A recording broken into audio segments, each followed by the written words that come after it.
to see the kids in full excitement that was happening. So great work, staff. Again, every year the Christmas light up has been kind of a pride and joy of Stony Plain, and we have many residents from outside our community come in as well to celebrate. So well done. Members of Council, you have the agenda before you. If I get a motion, please. Deputy Mayor. So adopt the agenda for Monday, November 25th, 2019. Okay, thank you. Administration, anything to add? Okay. With that, I'll call the question. All in favor? Okay. And that's carried. Move on to the public input session. This is the time that we allow residents to talk to council about anything that's not on the current agenda. Is there somebody that would like to address council on an issue or a topic that's not on the agenda? Okay. Evening. So welcome. There is a sign-up sheet there if you can sign in, and then again speak your name into the mic before you start.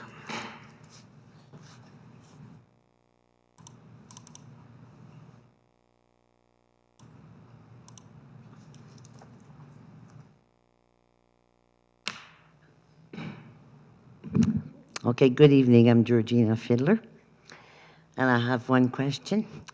I was wondering, anybody go to church around here, the Holy Trinity? Yes. Okay, have you noticed our roads going there? Can anything be done with that road? Okay. So you're inquiring about the North Boundary Road? Yeah, Nice. going northbound, yeah, from Highway 16A. Yes. Yeah, so we do have a maintenance plan that we do with it. It is a gravel standard, so we don't put a lot of effort into it. There are like 5 residents that the town of Stony Plain serves, and the upgrading of the north side of Boundary Road is not in our cards for a long time away. Yeah, but I was wondering, why did they take our church away? The road has to be looked after. Okay, so the church has nothing to do with the town of Stony Plain. That's the church and what they decided. The fact is that we own the road right now, and for our long-term capital project plans, that upgrading is not on our plans. Okay. I always thought Stony Plain and the county and Spruce Grove was a tri-municipal, and I thought everybody, had to get to pay for it, not only Stony Plain. That may be a case in the future, but as it stands right now, the road is actually in the town of Stony Plain, and the town of Stony Plain is fully responsible for 100%. And the number of residents that we serve on there does not warrant the dollars that are required to upgrade it to an urban standard. Because it's full of holes. So definitely, the general manager, can you provide some information on what our standard is for the rural road of north boundary south? No, north boundary. Northbound. Your worship, I guess the question, there is a cold mix part of the road, and then there's a gravel portion in the north, so the standard will be different on both, but basically on the cold mix light pavement structure, we would fill potholes and do the best we can to keep it drivable, and on the gravel section it would be graded once a week or once every few weeks, depending on the need. Okay, thank you. So currently with the weather, then has staff looked in at the grading of the road? Do we need it? We would do snow and ice control on the road as necessary based on the weather and weather conditions. Yes. Okay, thank you. Yes, thank you for bringing this up. Thank you. We will look at it, and it has been a talk within the council in the past, and it might be a talk again, but in long-term forecasts, it is not on our capital plans because we cannot afford to do it. Okay, well, maybe Jesus will help us. Thank you very much. Have a good day, Mr. Spillers.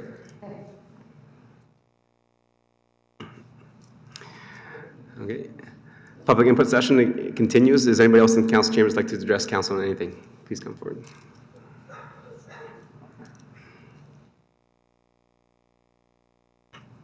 Okay. And welcome to the council chambers. Again, there's a sign-up sheet. If you can sign in and then just speak your name into the mic, and then you can start.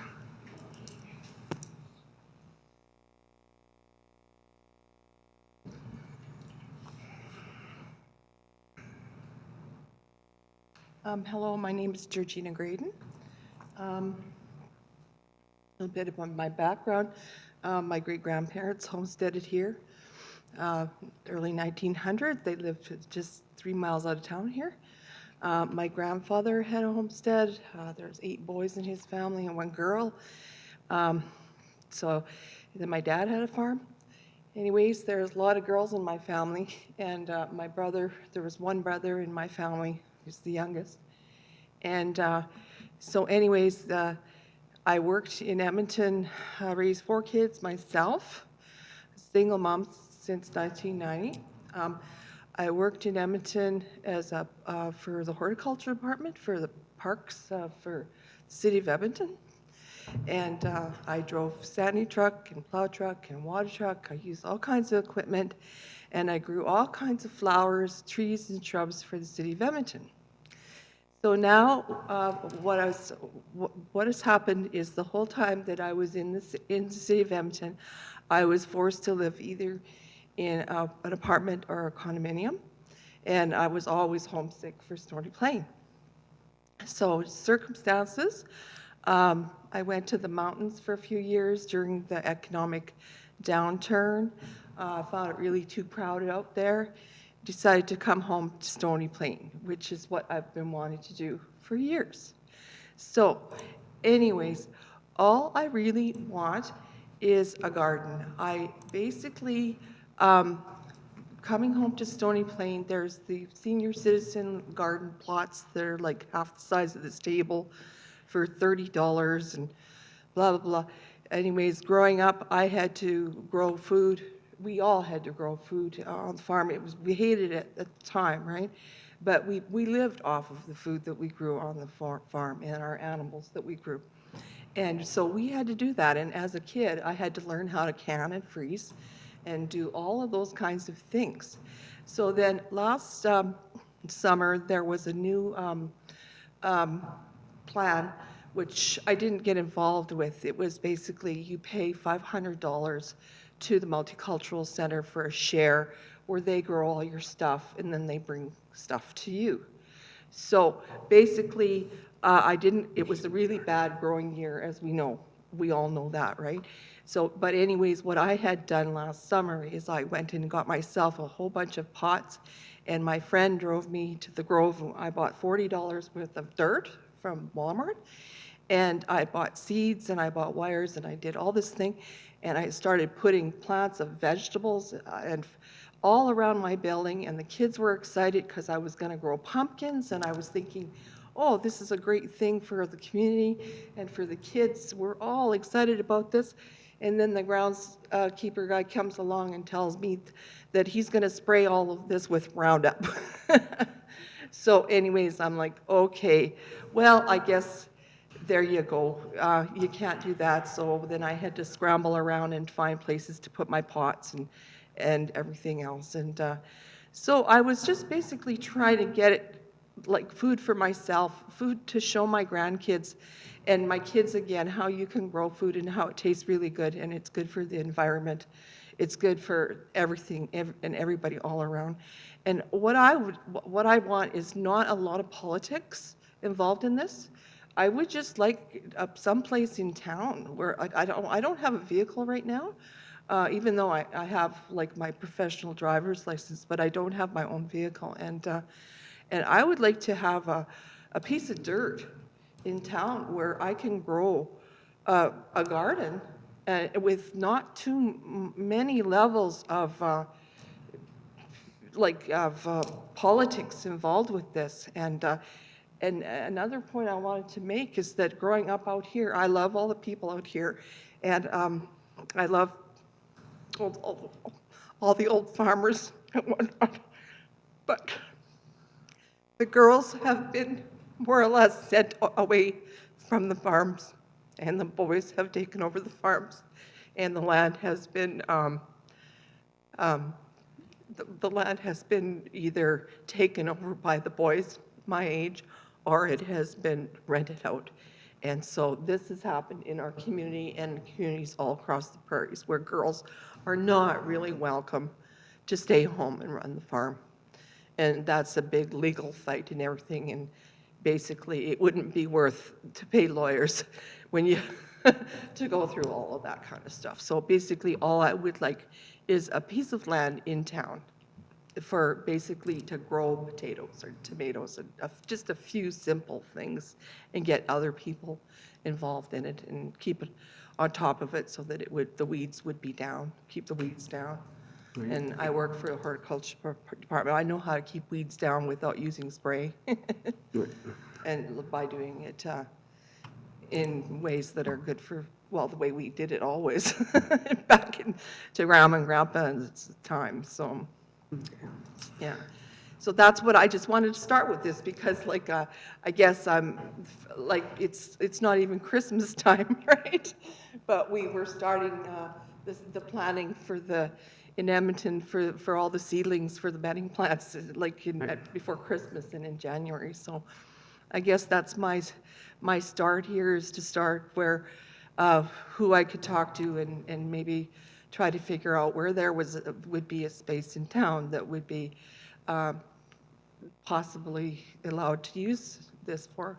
Okay, thank you for bringing that forward. Actually, I'm grateful that you are here today, because we have two groups in town that do a community garden, and one is up in the Family Connection Center, and that's done through Alberta Parenting for the Future. So they have little raised gardens that people can sign up for, and then they can grow the vegetables and etc.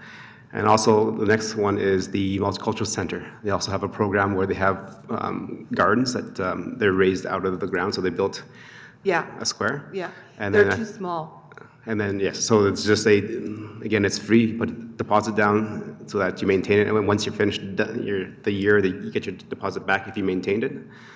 Okay. Yeah, no, I just Maintained find it? them way too small. It's like a toy garden. Okay. I think Councillor Laurie has actually did the plot at the Multicultural Center, so he said there is a fee to it now. Yeah. So thank you, Your Worship. Let's speak to it. And thank you very much for coming in. Food security and food sustainability is a huge topic, Yeah. especially in modern times, and I can't agree with you more how imperative it is. My family and I were fortunate enough this year to get one of the garden plots because they are highly desired after at the Multicultural Center, and it is $30 a year. And that covers the general maintenance of the grounds, that covers some of the change out of the beds, because obviously they can't use treated wood, treated lumber, because it is actually a full organic facility as well. It is. Yeah, I understand that. So that includes some fertilizer, et cetera. So the $30, I mean, ultimately the costing is covered. And yeah, I mean, you mentioned the 4x8 bed isn't very big, and personally this year I worked on the square foot gardening method, and I was very surprised at the amount we were able to. They are continually looking at the program, at expanding the program, so on and so forth. And one of the great initiatives through that program is if they have beds that are not used, if they have beds that are not committed by the beginning of the year, they actually open those to the remaining members or the members of the beds to plant whatever they'd like, and that actually gets harvested and provided to the food bank, to our local parkland food bank. So there's some great initiatives that go on there, and I totally agree with you. I mean, it's been eye-opening for me. It's been great for my kids to start looking at those ways that you can be sustainable on your own, when you can start growing your own food. A little more rewarding, and obviously you know what you're getting, you know what you do. Well, So, I did it, like, basically we had to do it for enough garden vegetables to live on for a whole winter. yeah, and Not just a little toy kind of a hobby for a few little things here Yeah. and there, right? You know? And I mean, you mentioned the removal of politics and trying to keep as little politics involved, and honestly, the program through the Multicultural Center is fantastic. It is a great program, and I think if they have people like yourself continuing to advocate to them, that continues to also allow them to grow the program and look to build more beds. I think they have 48, and maybe our member on the board can confirm it. I think it's Yeah, I around like to 50 put mine beds on right the now. ground. I did all around City Hall in Edmonton Yeah. and downtown, like I did high profile Yeah. beds, and things dry out when they're raised up. Yeah, and then you mentioned the Organic Master Gardener program, and the Organic Master Gardener program and the Farm Share program. And so the Farm Share is essentially the produce that is grown through the Organic Master Gardener program. So again, it's kind of a way to help provide that type of produce to those who maybe don't have the land available, or so on and so forth. So, I really encourage you to continue on and speak to this, and I think it's something that council will continue to keep an eye on as well. I know it's been a while since some of the urban agricultural items have come before council, and I think it's probably time that some of those things start to get reviewed again. So appreciate Oh, you yeah, coming in. like why send everybody to the food bank when they could be growing it here, you know? Thank you. And I know one thing, it's really good for the kids. The kids around my building were so excited about the pumpkins. And then after I had to get that stuff all moved out of there, you know, they were like, oh, where's the pumpkins? I'm like, oh, That's disappointing. sorry, the spray guy crazy spray guy told us to get rid of them. Okay. Thank you. Councillor Plechko, Deputy Mayor, as the appointee on the Multicultural Center, do you recall how many beds the Multicultural Center has? 50? Okay. And as well as the, like I said, in the Family Connections Center, they have a few beds there too, and I believe it's probably 20 to 30 beds as well. So the program is happening in town of Stony Plain. So if you can we get your contact number, and then we'll send you the info for the contact for APFA. and Get it stuff. going like on a bigger scale, not Right. just like a little. And that's probably a good place to start with those two Yes, organizations to yes, start. yes. Okay. Thank you. And contact information to the CEO. Should I put my contact number here? Yes, you can just put your email address or phone number, and then one of our staff members will get back to you with the Okay. contact for the Multicultural Center and the contact for APFA.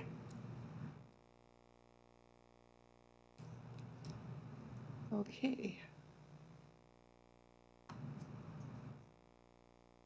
Thank you very much for coming forward today. Yeah, thank you. Thank you. Okay, Council, and with that concludes our 15 minutes for public input session. So moving on to presentations and delegations. We do not have any today. So moving on to adoption of council minutes. We have 6.1 and 6.2, the RCM of November 12th, and also the corporate plan of November 4th, 5th, and 6th. Councillor Bennett, please. Mr. Mayor, I move that Town Council approve the Town Council meeting minutes as presented. Okay. Members of council, you had a chance to go through the minutes. Any errors or omissions on those minutes? Okay, see none. I didn't see any either, so I'll call the question. All in favor? And that's carried. Okay. Moving on to council boards, committees, and commissions. Again, 7.2 and 7.3, the Stony Plain FCSS and the TLC. 7.1 and 7.2, yes. Councillor Matthews, please. The Town Council received the Council Board, Commission, and Committee minutes for information. Okay. Members of council, you had a chance to read those minutes. Any questions or comments to the council appointees there? Okay. Seeing none, I don't have any either, so I'll call the question. All in favor? And that is carried. Moving on to bylaws, 8.1. It is the new fees and charges bylaw. And go ahead, administration. Thank you, Your Worship. So fees and charges are reviewed annually by administration and drive the revenue within the corporate plan, which was presented to you at the beginning of November.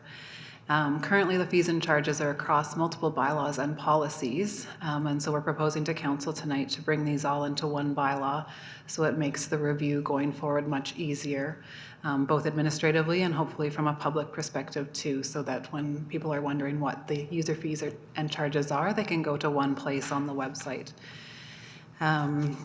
So you'll see a number of bylaws in front of you tonight asking for this cleanup. The first one is the new bylaw with all the new fees and charges. And then the remaining of your bylaws from business item 8.2 to 8.6 are all adjusting fees and charges schedule to take those out of old bylaws. And we can speak to those as we go through them. There is one other bylaw that has come to council for first reading at a previous meeting, and that's the business license bylaw. And so it's proposed that those fees and charges will come into this bylaw as well. And we'll ask for final second and third reading on the fees and charges bylaw on December 9th. We can go through comment on any of the fees and charges if council has questions. The large change this year is the addition of the storm rate fees into the bylaw, and I can talk a little bit more about that in a moment. The other fees and charges, there wasn't a lot of changes to them, and council had seen the changes to the utility bylaw and solid waste management bylaw during the corporate planning process. So in the future, there'll be a red line version or a comparative that'll make it much easier for council to see the changes. I know this year was a little bit difficult to see that with the documentation provided tonight that it's a new bylaw. Maybe going into the storm rate recap of that for council. We've been in front of you a couple times this year, just talking about the storm rate utility and funding all the storm rate costs through a utility model similar to how our water and wastewater infrastructure is funded currently. So in the past, there was about $500,000 in cost in the 2019 budget related to storm costs, and that would be things like staff salary and maintenance costs would be the large components of that. We did ask for additional maintenance costs of $170,000 back when this was brought in October, as well as $106,000 of a common cost recovery for the utility, and so that would be things like billing and management of the storm system, and $286,000 for a reserve transfer, and that would be to build up a reserve to fund future infrastructure costs, as we're anticipating some large storm infrastructure projects to be coming during 2020. So that came to a revenue requirement for the storm costs of $1,062,000 for 2020. Storm rate models can be based on a number of different things, and when we had initially proposed this to council, sort of gave some background that we had looked at imperviousness area as that's sort of a best practice as to look at the properties and how much they're contributing to the storm rate, or sorry, to the storm system, and then charge them on those rates. In that investigation, we found it was, it's quite complex, and we need to do some more investigation into that to make sure that we understand and can charge residents fairly. And so had proposed to council a simpler model proposed on the assessment classification. And council during corporate planning, asked some good questions, and so there's a few changes since that initial model had been proposed. 3, in fact, which is included in your lead sheet on page 37. So the first one was to remove the annexed or farm properties that currently don't touch the storm system, and that was 51 properties that were removed. So those people would not be charged because they don't contribute into the storm infrastructure. The second was that after looking at, we had broken out initially the commercial and industrial properties, and they were proposed to be charged at commercial $50 a month, industrial $100 a month. When we reviewed the detail of what those properties were, a lot were similar, and so we would propose that they would be charged the same rate of $50 a month each. And then the third change was the mobile home park. There's 235 units within that park, and in the initial proposal, there was just one fee attached to that. In reviewing, what those properties, how they sit and how they contribute to the storm system, they've been broken down and would be individually charged per property. And you can see this would be option 1 within your package tonight on page 40. So you can see the rates that results in of $11.45 per month per resident. Apartment buildings would be apartments and condos $100 per building a month, which is also the same as institutions and a large commercial. And the commercial and industrial property would be charged $50 a month. There's no perfect way to charge these fees, so we provided a few different options for you to consider, because I know the other option that was inquired about was a per door option, and so that's an option 2 on page 40. So when we looked at all the the condos and the apartments, the other option there, and that some municipalities do is charge a lesser rate per door. So I think a St. Albert is a similar comparison. And so that results in a little bit of reduction for residential rates down to $10.43 a month. And then those apartments and condos, instead of paying one fee per the building, they would be charged $7.50 per door. So if an apartment building had 100 units, they'd be charged $750 a month, to just give you some simple math of how that would work. The other rates were $45 for commercial, industrial, and institutions, and $50 for large commercial industrial. And the large properties, sort of the dividing point was at 10,000 square meters or 2.5 acres. The third option, we've heard that Spruce Grove is considering, but I know they haven't released to the public. One of the options they were looking at as well, so we wanted to give you that information, was water meter size as a basis for storm rates. And it really has nothing to do with storms, but it's just another sort of equitable way that you could split up the costs. So I wanted to show you what that could look like, and you see that as option 3 on page 40.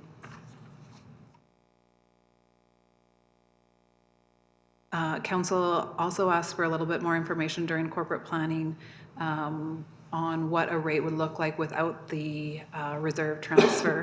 And so we've included those 3 options without the reserve payment, which again was $286,000, and definitely reduces the rates for residents in the current year. Although during the year we would either need to find out how we would fund any potential debenture costs, or there could be, larger increases for residents come in 2021 as we sort of figure out those infrastructure costs. I think that's all I wanted to highlight, but definitely would answer any questions that council may have on the storm or the fees and charges bylaw. Okay. Thank you very much for your presentation, and thank you for the staff for taking the time to consolidate all the fees and charges into one bylaw instead of having to dig through 5 or 6 bylaws to find them all. So I think that's a very proactive move within the town of Stony Plain. Members of council, you had a chance to read it. This is for first reading. So after approval of first reading is then we go out to the public and advertise, and then there'd be a second reading and a third reading later on within, I think, December 9th is what the general manager said. So members of council, any questions or comments regarding the proposed bylaw? Councilor Laurie? Thank you, Your Worship. I do have several questions in regards to it, but the first question that I have is in relation to the actual compilation of the bylaw itself. So this fees and charges bylaw, is it common for municipalities to consolidate all of their fees and charges into one bylaw rather than having them reside within the bylaw that specifically applies to that item? Your Worship, through to Councillor Laurie, I mean, I guess it definitely is preference. I've seen a lot that do have it consolidated. What I would say is that I've noted from an administration perspective is often when they're in each individual bylaw, each individual area is responsible for it, and it just makes it a little bit, I would say, more onerous to come back and update those for council as well as administration to make sure that we're staying current. Whereas to me, when it's in one fees and charges bylaw, that then becomes part of the corporate planning process. We're looking at all those fees, and we do look at all the fees and charges annually as well, but to have it reside in one place to me is much simpler. From our neighbors' perspective, I know Parkland County does house all of theirs in one, as well as Spruce Grove has a fees and charges bylaw as well, so it would be consistent sort of with the region. Good, thank you. Any other questions? Councilor Laurie? Yes, Your Worship, through to administration, and I am on page 40 of 234, and I referring to without transfer to reserves of 286,000. And if we decided to go that route, it is better for the all involved, or no, I shouldn't say better. It's a cheaper amount for all involved per month. But sometimes that may not be the best route to go. So my question would be, Mr. Mayor, what are the perils if we don't, without the transfer of the 286,000? What would we be looking at down the road? Okay, that's a good question. I think the general manager kind of referenced it. So can you reference it again, please? Yes, please. Your Worship, through to Councillor Loy and all of council. There would be a rate increase into the future, to me would be the largest thing. So when I sort of sat back and thought about it, it would be if I look at option 1, I was sort of calculating like what would that be from a dollar perspective or a percent increase to residents. And so next year if we came and said, well, we definitely need, the 286 is an estimate, but if we definitely needed that, it would be a $3 increase for residents, or 37%. So it's quite substantial. So when I think about it, I compare it to our other utility rate models, which we do collect and put money into reserves for future infrastructure requirements. So this would be the same theory behind that. You know, we know that there's reports slated to come to council in Q1, and I guess that was the reason as to why the request for the reserve transfer in the current year. Thank you. Yes, thank you. $3.09 per month, you say residential. That's correct. Thank you, Your Worship. Thank you. Councilor, any other questions? Councilor Matthews? Thank you, Your Worship. I just have a comment. I did a little bit of research today, just trying to understand, you know, what other areas of Canada would be doing. And I came across a 2015 research study that was done in Ontario, specifically for Halifax, Toronto, and Mississauga. And this was, there was a study done in 2011 that basically talked about, it was future weather and climate driver study, and it predicted 3 decades of increase in average temperatures and a significant addition of rainfall to 2040. And so these 3 communities, Toronto, Halifax, and Mississauga, at that time created a stormwater master plan, and they also added a storm rate. It is important. The concerns that they specified were, first of all, the risk of the extreme weather is increasing, but also the liability concerns. So from my perspective, I think this is absolutely necessary, that we need to ensure that we're funding this. Thank you. Any other questions, comments from the council? Councilor Laurie? Thank you, Your Worship. I have a couple of little questions, but I'm going to save those given that this is only first reading. But I do have some significant concern. As we talked about, now that this is consolidated, we had to kind of jump back and forth between different documents to do a bit of an analysis and see where we sit with fees. A lot of it we also discussed in our corporate plan. When we look at the fees and charges and when we look at where they sit, I'd like to put it in perspective for council. We saw our tax information that came before us, the proposed tax rate through the corporate plan right now, where we're sitting at, and I believe it was a little over, I can't find my exact sheet of paper here. Here it is right here. It was $2.18 per month per $100,000 of assessment. We also heard during our corporate planning that the average household assessment was $353,634. So when I break that down, I like to look at our corporate plan and I like to look at our fees and charges on how that would affect the average resident of the town of Stony Plain. So sitting at the fees and charges that are proposed in front of us today, we have a taxation that would work out to $7.71 a month, or $92.52 annually. We have an increase in garbage collection at 33 cents a month, or $3.96 annually. A wastewater change of $2 a month. This is using an average of 20 cubic meters, or $24 annually. Again, using 20 cubic meters, a change in water rates, $2.91 a month, $34.92 annually. And for the storm, what I actually did is, rather than including the full rate, I removed the portion that was already being collected through the tax base, the sanitary sewer, the water, the waste management, because ultimately that money was already being collected. Those were being paid all the way through 2019. So our addition on that works out to $5.53 per month, or $65.36 annually. What that means is, for an average household in the town of Stony Plain, we're looking at an increase of approximately $221.76 annually, or $18.48 a month. That's a pretty significant change. Now, as we go through our corporate plan, quite frankly, I don't see much in there that I would change. My concern comes with the storm utility, and it's not the storm utility itself, because I completely support the storm utility and I completely support the implementation of it. I support moving the current cost allocations that we had from the various different vehicles that they were in into one common utility to identify them. I support the addition of the common cost recoveries being added into that, as well as the maintenance costs of $170,200 annually to start maintaining our stormwater courses and our stormwater ponds so that they function adequately during events. My concern comes, Your Worship, within respect to this debenture payment of $286,331 annually. And when we see it, it does make a significant difference in the annual ask. If we remove that debenture, that actually brings our storm collection for the average resident down from $65.36 annually to $32.52 annually. This is using, the per door rate, because that is, as I look at this, my preferred rate on it. So that's $2.71 a month in addition to what is already being collected. Because the reality is, again, 47% of what's being proposed in the storm utility is already collected today.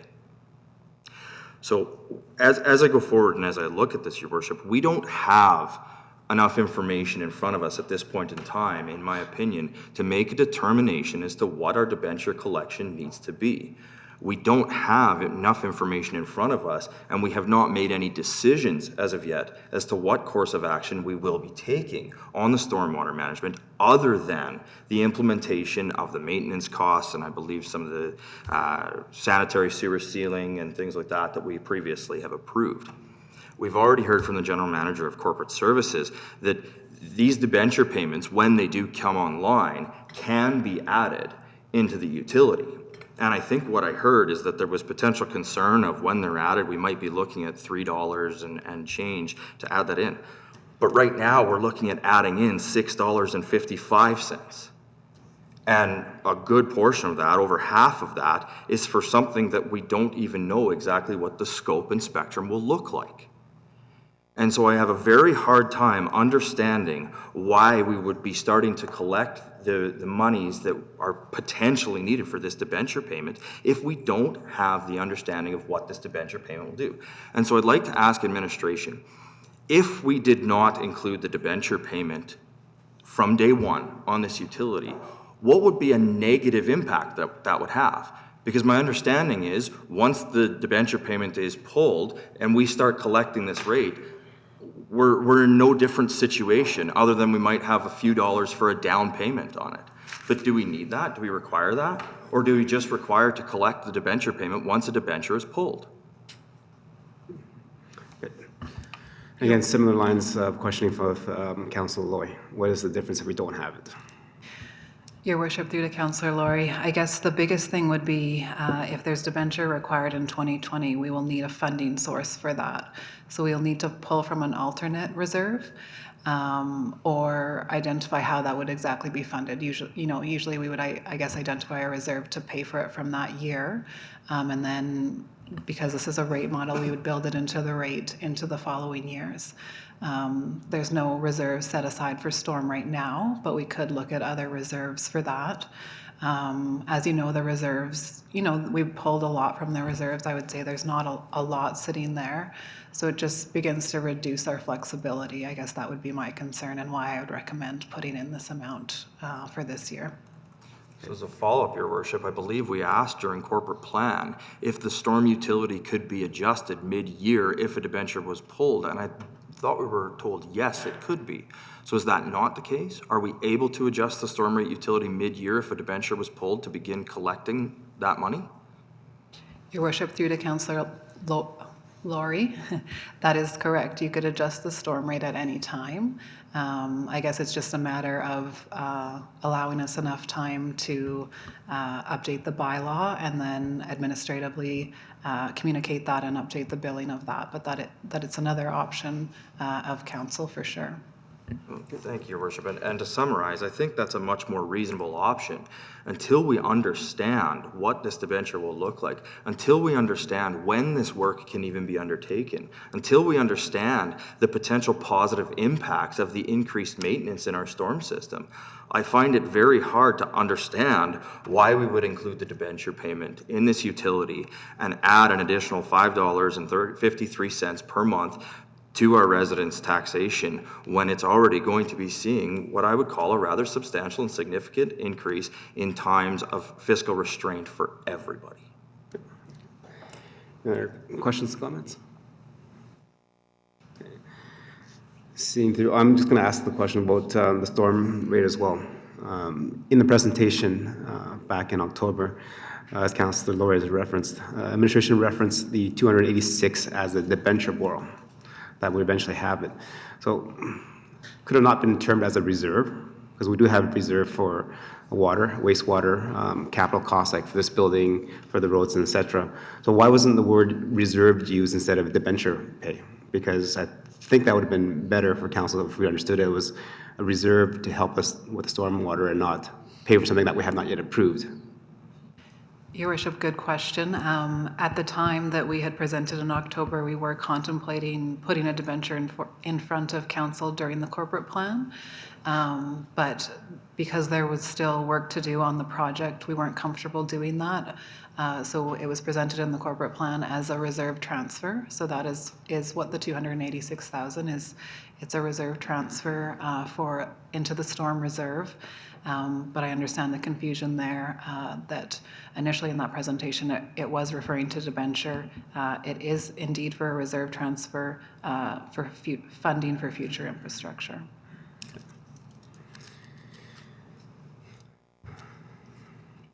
Deputy Mayor, no, sorry. Councillor Meyer, please. Thank you, Your Worship. I was wondering if administration can just help me understand this a bit. Maybe I'm just misunderstanding. The last line on page 37, the transfers to reserves would allow for funding source for the debenture borrowing once it comes to council for decision.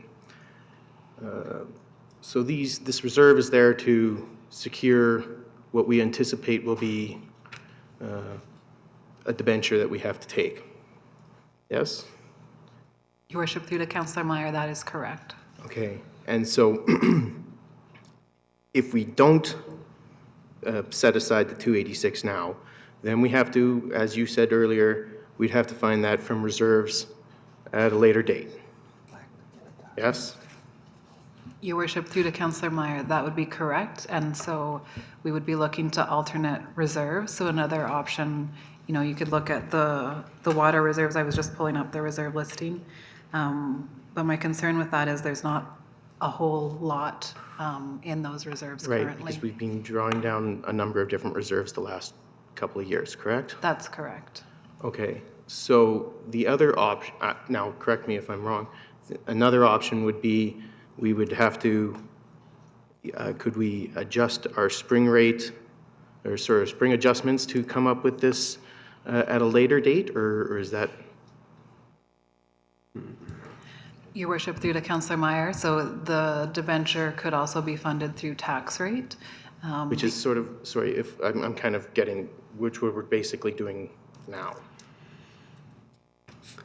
Yeah, I mean, and so you could fund it a number of different ways. I guess for me, the reason for pulling everything into the storm rate is that you would try to fund everything related to storm from that rate, rather than funding some from tax base and some from the water or sewer reserves as well. Just keep storm whole so that we could keep track of those costs and easily identify what we're spending on storm. Okay, yeah, and I would agree with that. I'm just trying to understand, because in my head, I'm thinking it's either we get the money now that we are going to need or we get it later. Here, there's a certain level of transparency and understanding, clarity, and while I appreciate my fellow councillors, and it is important that we save citizens' dollars but essentially at some point, we have to go to the taxpayer for the dollars at one point or another. So. Your Worship, through to Councillor Meyer, that's correct. I mean, we know that there's going to be infrastructure requirements, and so that's what we're trying to plan for through this request. Okay. So just maybe a question of clarity for understanding for members of council. Based on the $286,000 that are suggested to transfer to reserves, based on the presentation from Sam Inge regarding our storm management and the possibilities that we can do, is the $286,000 for the debenture borrow for everything that was presented, half the things that was presented, a quarter of things that are presented? So what does that $286,000 that the debenture give us the ability to do in terms of addressing storm management in our community? Your Worship, I guess, in the corporate plan, we had included a range of 5 to 10 million. We're thinking of for storm infrastructure, and I may ask the GM of planning to jump in, but I guess from a financial perspective, when I look at that number of 286,000, the amount of capital infrastructure it could fund could vary depending on the years that we amortize that over. So it could be 5 million over 10 years would be the same payment, or it could be $9 million over 20 years. So when we look at it, there would be some flexibility around depending on when the project comes in. If that made sense, we could adjust the timing to make sure that we have appropriate dollars then. As the projects become clearer, we'd start analyzing that and definitely make some final recommendations to council. But it's an estimate of what we think is sort of that range of $5 to $10 million, and that's where the number came up with. And there's a million different combinations that you could do on that, but I think that's sort of the range that we were looking at. Okay. Thank you. Deputy Mayor. Yes, thank you, Your Worship. Thank you for asking those questions. Those were two of the top questions that I had sitting here in my chair. But I sit here a bit puzzled again when I hear could be, might be, should be. I have a hard time placing the burden on our residents for something that we don't even know. And I think one of the things that's really important here is when I look at the numbers that I see, when you look at option number 1, I see a rate, and then I go down to option number 2 as per door, and I can see some of these rates drastically change by 50%. And I'm just wondering how we arrived at the numbers that we have today based on some of the facts that we actually know that need to be done. The other thing that concerns me is having conversations with multiple towns within our area, when they do look at the stormwater problem that comes to the area, it's not a fix that's done overnight. And I'm just concerned as to how we think that this fix needs to be done overnight when we don't even know what the fix is as of yet. And yet we're putting the burden on our taxpayers prior to any of that aspect of it. I can appreciate the smaller amount. I can appreciate the smaller amount without the ask out of the reserve. But I struggle with asking for something when I've heard multiple times tonight in multiple answers that we really don't know what we're asking for. So my question really is, what is it that we're asking for that we can be clear to our residents so they understand when we make a decision tonight what we are asking them to do based on what the actual knowledge is that we're being presented? Okay. So Deputy Mayor, so what we're asking for is on the right-hand side without the transfer to reserve 286. That's the unknown part. And that'll be known when council actually has the opportunity to be presented with the storm management in Q1, and then council decides of how much we do and which years we do it in. Your Worship, if I may, I can provide a few comments to the question as well. I think, part of the rationale for a stormwater levy or for a utility system of any sort, in this case, we're talking about storm levies, so I'll speak to that one specifically. So, the broad thought is that somewhat because of events this past summer, somewhat because of decisions made in the past, and somewhat as a way to do this better going into the future, is what we're saying essentially is that at this point in time, our estimate, our understanding is that it'll be about $1 million requirement to maintain and build out and operate a stormwater system in this community for the foreseeable future. Yeah, you're right. We don't know exactly what that report will say and how much those projects may or may not cost. We have a general idea. But the majority of these costs are just in the general maintenance and operation of what I would say is a properly functioning stormwater system.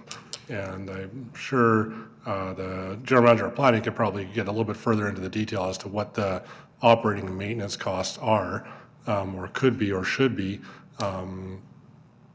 in this day and age in this community in Stony Plain. So, not sure if that speaks directly to the question, but when I get asked, and I have been asked, the idea is, this is a system, this is a utility system that's being designed to ensure that 10 and 15 and 20 years down the road, there's not a council in this chambers having the same conversation, or administration in this community having the same conversations. It's all been maintained and looked after and planned for, and capital requirements are, thought through, constructed, built, planned, so on and so forth. At this point in time, we have a difficulty doing that because we don't know how much funding is going to be available or not available. We're running it through our existing systems. It's not getting the care and attention it deserves, is one way I would look at it. So I'll leave it at that, Your Worship. I'll stop there. I'm not sure if that answers part of the question, but I'll stop there at risk of over-speaking. Okay. So again, Council, so on page 40, on the left-hand side with the options 1, 2, and 3 is based on what we need, plus the 286,000 in reserve, transferred reserve, which would then again fund potential projects in the future, which we will debate in the first quarter of 2020. So that is the unknown. On the right-hand side is just the basics where we've folded in the $500,000 that we normally collect, plus the additional for increases of maintenance, et cetera. So that is the less the 286. So if council feels comfortable doing that one, that's the side we go on. If council wants to add the reserve in, then it's on the left-hand side. Okay. Councilor Bennett, please. Thank you, Mr. Mayor. So this is first reading, and we have three options. How do we move forward into second reading? And did you say there was a public hearing on December 7th, or is this coming back to us for second reading on December 7th?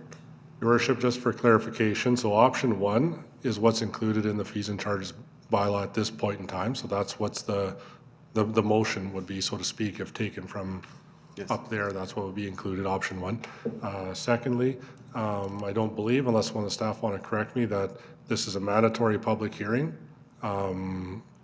Mandatory public hearings typically only apply to land use changes. So that's not intended at this point in time, unless to be directed by council to have one. I think I answered both those questions, Your Worship. Right, and Councilor Bennett, I said it will go out to the public, because then that's when we'll share the information with all our stakeholders and say this is what the new fees and charges will be, so that they can have input to us. But I did not say public hearing, it's going out to the public. And then after that, council gets to decide on second and third reading. And because these options are all presented, council can make the adjustments in second reading as well. Right, so this is to pass first reading, because it's a new bylaw, have our administrative staff circulated through the public, and then again, then we can deal with it again in second reading, as we've heard some comments about, yes, do we add the reserve, do we not add reserve, so that can be debated at that time, and then the motion can be made to alter that. Right. Councillor Lowry, then Councillor Loy. Thank you, Your Worship. Question through you to the General Manager of Planning and Infrastructure. So included in the cost allocation and additional costs is $170,200 for maintenance costs, which I would assume would be dredging and so on and so forth of our creeks. So do we have an understanding and an expectation as to how much better our system will operate, or how much more efficient our system will operate if we're investing almost $200,000 into the maintenance of the system?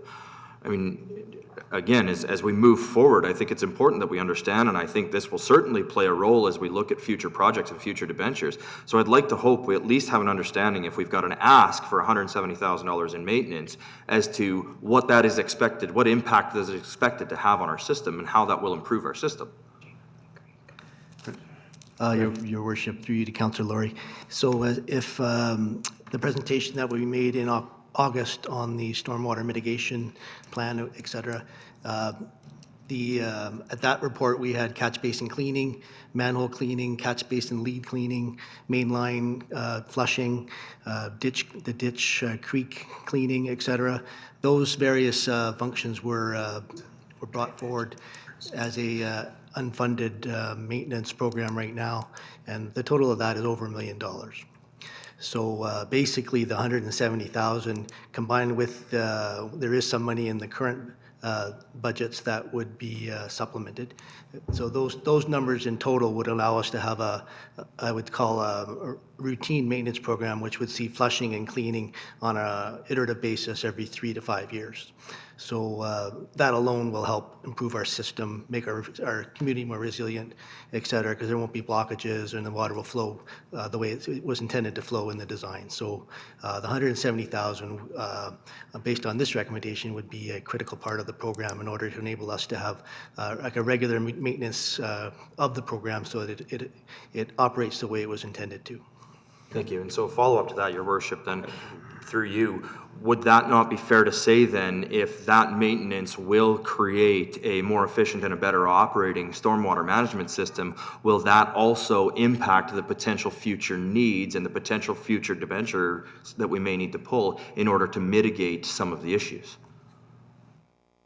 Your Worship, through you to Councillor Laurie. So it's a good question.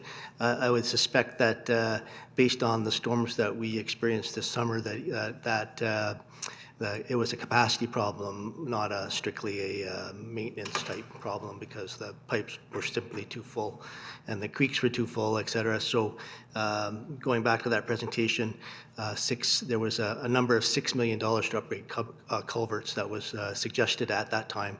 Now these things are, I guess, still under confirmation and design.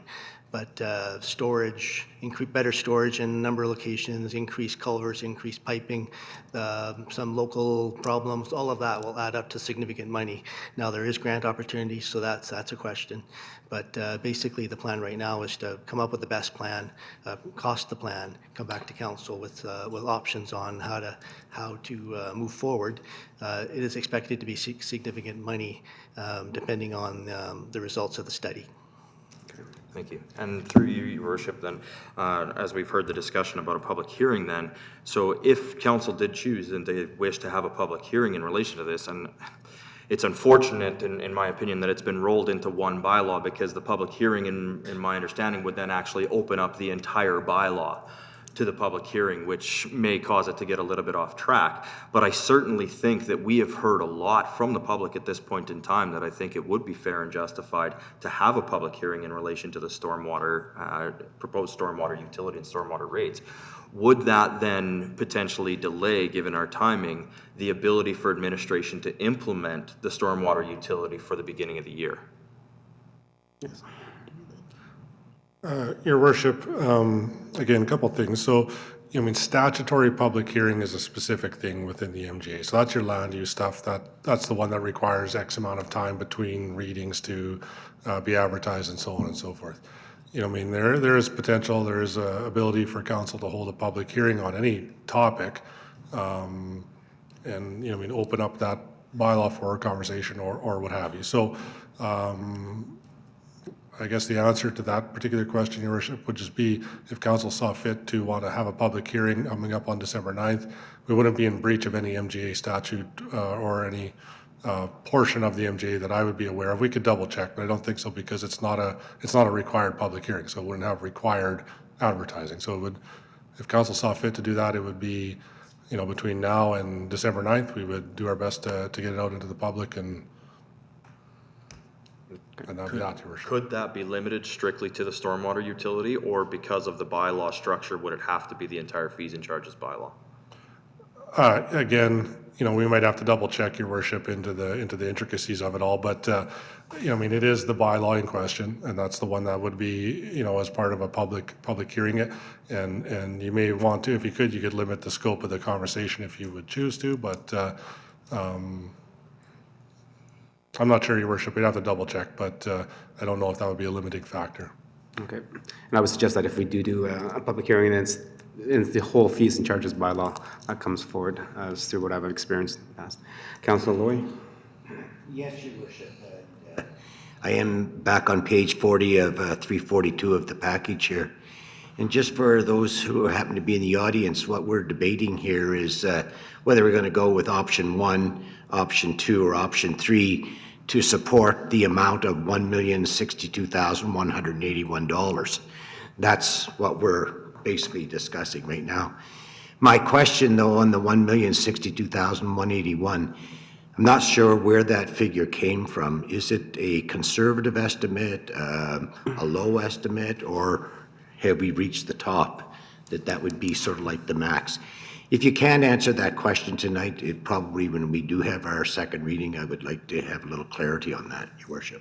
Okay, so it was presented to council, and when we adopted to add the storm management fee into our corporate plan, and there was a presentation, and I believe all council has it, and it's also part of the public agenda as well. But that amount, how do we calculate 1,062,181? Where did that figure come from? So under the presentation that was presented, that we had 4 streams of dollars that were collected from the current tax base, and that equaled $499,618. And then there was a common cost recovery that administration is recommending is $106,000, and the maintenance cost increase was $170,000, and then also the $286,000 for a debenture payment or reserve. And that was presented to council in October when we approved to have the storm utility fee included to our corporate plan.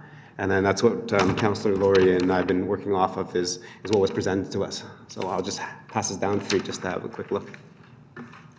So that is 100% in the public already. That was approved back then. I'll just have to let you take a look. Yes, I remember this document now. Thank you. Councillor I'm Mattis? satisfied with that. Thank you. Thank you, Your Worship. Just a comment. With regards to a public hearing, I think that this is an area that requires a high level of expertise, and I would hope that we would trust our administration and consultants that they're using to give us good advice as to what we do need to deal with this circumstance. And if we're not trusting that, then I'm not sure, as a public hearing is going to give us any additional information as to what are the best ways to mitigate the problems that we will continue to face with regards to climate. Okay. Thank you. So members of council, again, with the storm rate utility, I believe the conversation should not be about if we have it or not, and it should be about the amount that we should be collecting. Does it include the reserves or not? We do have many subject matter experts. I know every resident in town wants to be a subject matter expert on everything, but we know that that's not true because I'm not a subject matter expert, and neither is everybody here. We need to rely on people that have done the research, the virtual planning where they flooded the creeks and everything with water and see where everything floods. Again, throughout that presentation, there's 2 major roadblocks in our storm management system, and that is the CN tracks and 16A. And those are the 2 projects that cost the most amount of money. Right? So that was something we have to decide if we want to upgrade those so that we can twin them or widen them, as was the recommendation. And the second thing that will cost us money is where do we keep that water if we get it outside our community. Again, that is the ifs and maybes because we have not yet as a council decided on any of those. So the cost of the dollars, we don't know. Going forward, I think we do approve first reading so that we can actually submit this out to the public. And when it comes back for second and third reading, I believe the conversation should be, do we add the $286,000 for a reserve to fund these projects? If not, the ability for council to revisit this fees and charges bylaw when we do the storm management. At that time, if we decide what we want to do, then we can change the fees and bylaws to reflect that. Right? So instead of pre-taxing our residents for something that we don't know exactly what we're doing, we can tax them at that time for the storm utility rate. So therefore, there's a more clear picture of understanding of why we need to increase the rate as it is. Okay. Councillor Laurie? Thank you, Your Worship. Through you to administration, and I don't know if we would require a motion for this or not, but what I would like to see is, as we talked about some of our flooding issues and some of our flooding mitigation, one of the funds that was identified was the Alberta Community Resilience Program. Obviously, since that point in time, there's been a significant change in our provincial government and in some of the grant programs and such available. The program funded up to 90% of projects costing up to $3 million and up to 70% of projects in excess of $3 million. That obviously can make a significant impact to any potential project that we have, especially considering that one of our projects is in excessive funds because of the fact that it crosses a provincial highway. So when this information comes back to council for second reading, is it reasonable to ask that we have some type of review of the Alberta Community Resiliency Program and what the future potentially looks like of that program, whether it will be in existence, whether it is not in existence through the current provincial budget, and what our potential might be to actually look at using that program in order to help us. We understand that this program is in place for almost exactly that. I mean, it says apply for funding for flood and drought mitigation projects that promote long-term community resilience. I think our residents would agree that 110%, the town of Stony Plain is highly in need of provincial support on these type of projects, especially considering one of the major problems is a provincial highway. So would it be reasonable to ask administration that we have some type of review of that program and the potential viability of it for moving forward with these projects when this comes back for second reading? Your Worship, through to Councillor Laurie, we know the grant, the province has cut the grant into the future, but it is still offering for one more year into 2021, I believe is the end, March 2021. And that's also the urgency behind administration trying to get the project scope so that it can get in to see if we would be approved before those dollars are used up. And I guess the only other thing that I would flag to council is it's the storm infrastructure that had been brought in the storm master plan, as well as the Umbak storm pond is the infrastructure, the two projects that were included for this, that we looked at in the storm rate model. And in saying that, then, Your Worship, my understanding of that would be any potential approval within that grant program would also significantly impact the potential debenture repayment we would have, given that it could cover up to 70% of our expense. Your Worship, through to Councillor Laurie, that's correct. When we were calculating these, we were anticipating that we would get those grant funds. And so again, it does become hard. But we also do know that there's these infrastructure projects, so trying to plan for those into the future. Thank you. Okay. So with that comment, so if we are not successful of getting the full grant and we maybe get half it, then the increase that we need to service that debenture would be higher than the 286 that has been recommended here.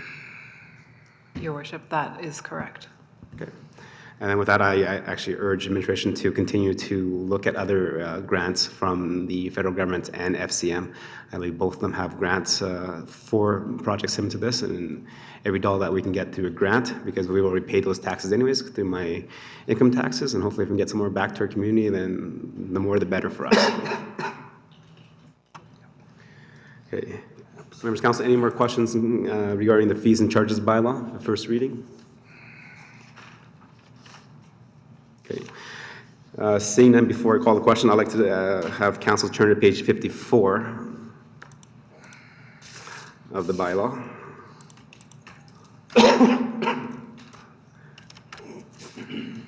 I'm just looking at the fees and services description for the RCMP. Looking back at the previous bylaw, which was adopted in 2007, so which is a long time ago, the fee costs are the same. So are these fees still relevant, being that the original bylaw was adopted in 2007 with these set fees, and here we're in 2019 looking at the same set fees? Your Worship, I'll add one comment that these fees are now collected at the joint detachment for anyone that comes. So Spruce Grove and Stony Plain will need to, the bylaws do charge the same rate or identify the same rate currently. And I would suspect that would be a conversation had during the upcoming year as to if those need to be increased or not, but I'll let the GM of CAPS speak to that maybe a little bit further. Your Worship, excuse me, members of council. So when you passed that bylaw in 2007, I think you actually added a position because we're getting substantial requests related to criminal records at the RCMP detachment. It is quite a busy portfolio. Today, you can't get a job without a criminal record check. They've actually increased the vulnerable sector is now almost an immediate and a required part of a criminal record check in 2019. It is a revenue that is an expectation from the city of Spruce Grove as they calculate this particular portion into their revenue stream. We do also, and it helps to offset the overall cost of the RCMP detachment and the administrative services that we provide there. A lot, and I can't give you a percentage, but a high percentage of the criminal record checks that are completed are usually done from sport groups, volunteer boards, and they're covered by those particular associations also. So we could go back this in 2020 and discuss with the city of Spruce Grove whether or not we should be increasing this fee and do some analysis across the board to other communities to see what they're charging for this particular service. $25 has been a pretty static rate for this type because I believe the philosophy is not to overcharge for something that's required for people to live day to day and volunteer in the community. Okay. And I asked that question because I did a criminal record check with the City of Edmonton Police, and the charge at that time was $70. So, okay. And then I asked council to turn to page 56, which is for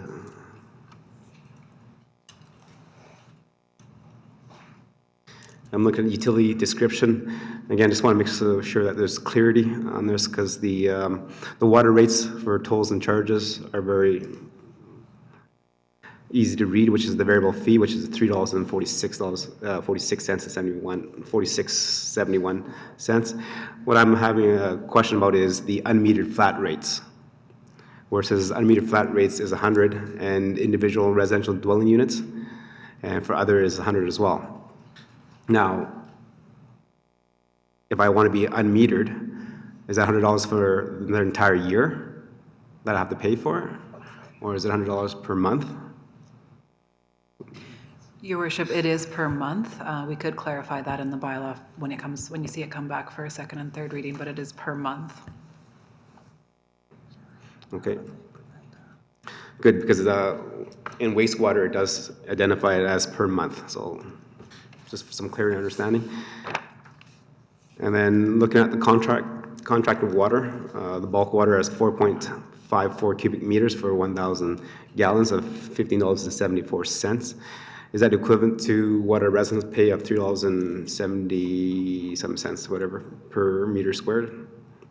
Your worship, that is correct. If you do the math on that, it works out to the same rate charged above the variable rate. Okay, thank you. Okay, so council, that's all the questions I had regarding the fees and charges for first reading. Thank you for the conversation. There needs to be a motion. Yes, I know. So we had a good conversation regarding that. Again, this is, approval for first reading, so that then it can go out to the public, and then it'll be coming back on December 9th. With all that, Councilor Laurie, a motion, please. Thank you, Your Worship. I'll move that Town Council give first reading to bylaw 2625/G/19, the fees and charges bylaw. Okay. That'll call the question. All in favor? Okay. And that is carried. Move on to 8.2 is the utility bylaw 2626 UT 119. Go ahead, administration. Your worship, so you will see the large changes here also relate to adding the wording around the storm utility, around the operation and connecting residents to that, as well as there was a review. We had brought in a consultant to help us with the storm rate, and so they had made some suggestions to update our bylaw to be consistent, or maybe more updated, eliminate sort of conflicts and redundancies. So you see some changes related to that. I would call them more administrative.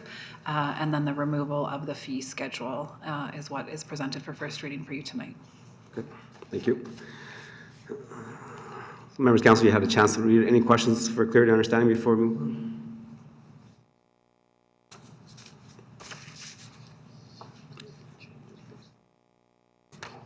Councilor Meyer for the motion, please. Oh, sorry. The Town Council give first reading to bylaw 2626, utility 19, the utility bylaw. Okay. Thank you. So again, this motion is to clean up the existing one and then to also remove the fees and charges out of that to our new fees and charges bylaw. Any questions or comments regarding that? I have a question for administration. I don't see any hands up.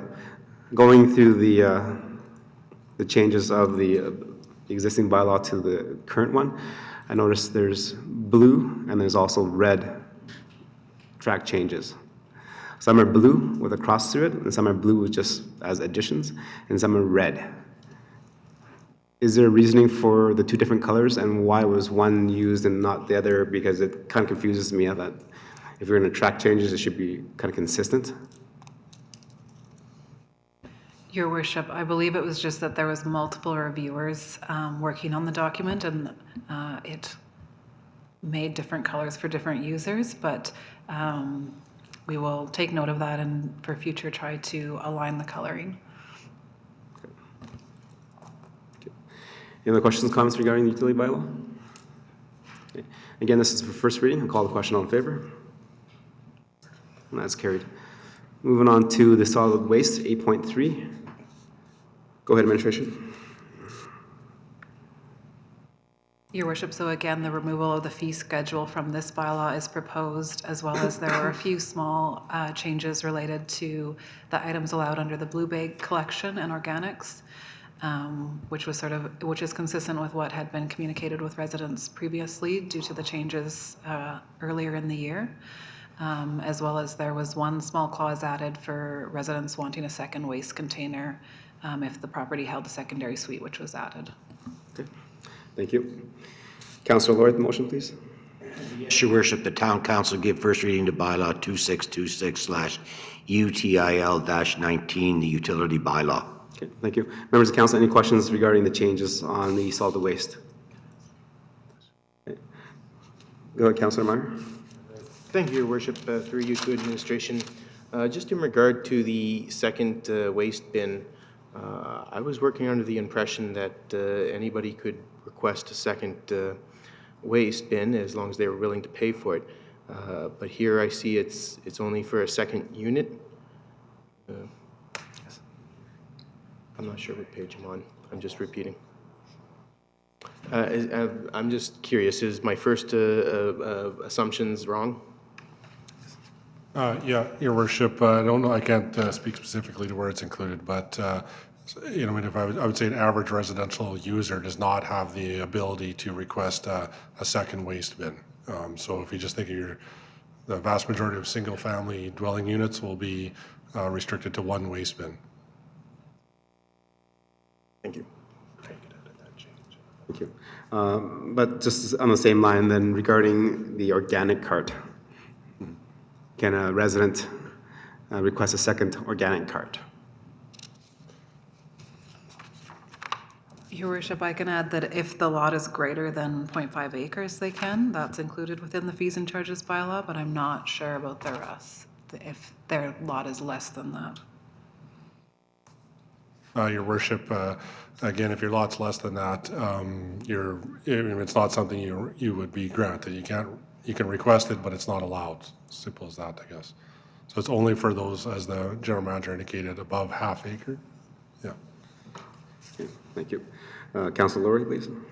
Thank you, Your Worship. Question for administration in or around some of the definitions, particularly 2.3, 2.15, and 2.20. My understanding when we talk bylaws versus policies, bylaws are more difficult to change. They're a little bit more rigid, whereas policies allow things to be a little bit more flexible. Obviously, as you already mentioned, we did see some changes to our program mid-year, and as we can see now, our actual bylaw was not updated for that, meaning that, I guess, denying picking up some residents' blue bags maybe could be a little bit in question, because if the bylaw stated that they were allowed to put it in there, maybe they've got an argument there.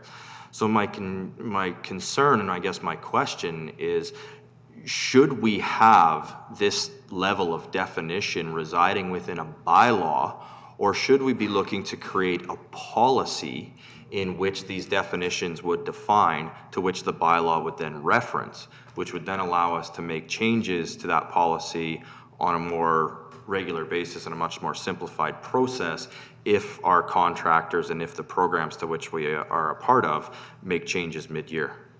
Okay, that's a good question. So policies can be changed by administrative staff and does not have to come to council in terms of a bylaw. So is that possible to separate that, or how does that work if we do or don't? Your Worship, through the Councillor, I think it is a good question. Let us research it and we'll bring back a response for second and third reading. Excellent. Appreciate it. Thank you. Okay. Any other questions, comments regarding the solid waste utility bylaw? Okay. See none, I'll call the question. All in favor? That's carried. Move on to 8.4. This is again the responsible pet ownership. Go ahead, administration. Your Worship, this is just the removal of the fee schedule. Okay. Thank you. Deputy Mayor for the motion, please. The town council give first reading to bylaw 2624 AC 19 responsible pet ownership bylaw. Okay. Members of council, any questions regarding that? And this is just the removal of the fees and charges. Go ahead, Councillor Matthews. Your Worship, I have a question. It's on page 183. It's basically says it's declaring what a vicious animal is, and it says, in the opinion of justice, that it would be causing injury to a person or death to an animal. How can we be so?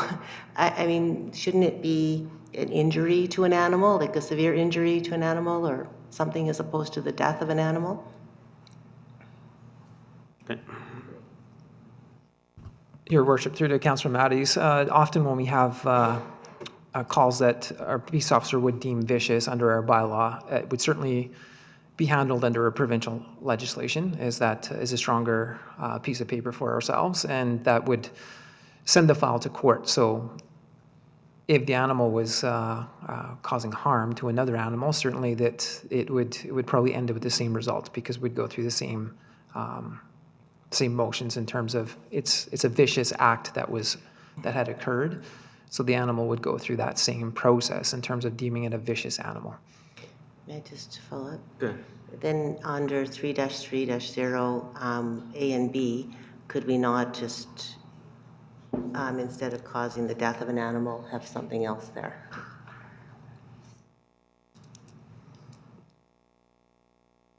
So I think Councillor Matthews is saying, you know,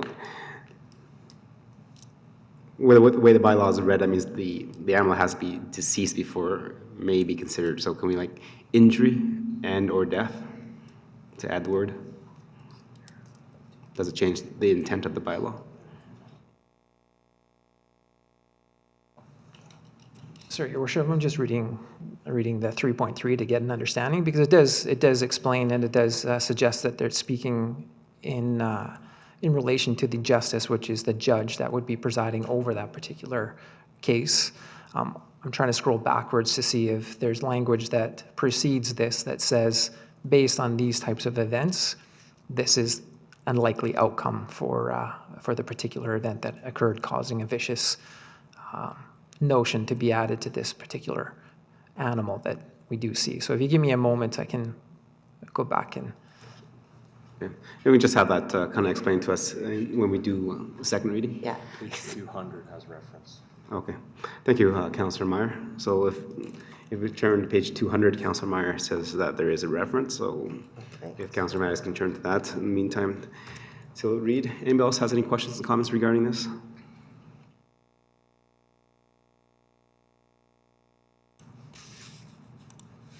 Okay. If not, I'll call the question because they will come back to us second reading anyways. And if there's any further explanation required, staff will have that for us. I'll call the question. All in favor? And that's carried. Moving on to 8.5, which is the assessment review bylaw. Again, this is another removal of schedule of fees. Go ahead, administration. Your Worship, this bylaw it used to refer to the tax certificate and other tax-related fees bylaw, which you'll see up next on the agenda we're repealing. So now the bylaw is pointing to the fees and charges bylaw. Okay, thank you. Councillor Bennett for the motion, please. Town Council give first reading to bylaw 2623/AS/19 Assessment Review Board bylaw. Okay, thank you. Members of council, any questions or comments regarding that? Okay, see none. Call the question. All in favor? That is carried. Move on to 8.5, repealing of bylaws. Go ahead, administration. Your worship, so there's two bylaws included, and bylaws need to be repealed in the same manner that they were made. And so that's why you see this coming forth as a bylaw. It's RCMP administrative fees, which we touched on earlier, as well as the tax fee certificate and fees. And so because these bylaws only included fees in the past, we're asking for a repeal of these. Okay, thank you. Councilor Matthews with the motion, please. Council give first reading to bylaw 2622/G/19 for the purpose of repealing bylaw 2284/G/07 and 2443/T/tax/11. Okay, thank you. Members of council, any questions or comments regarding this? It's pretty straightforward. Okay, call the question, all in favor? Okay, and that is carried.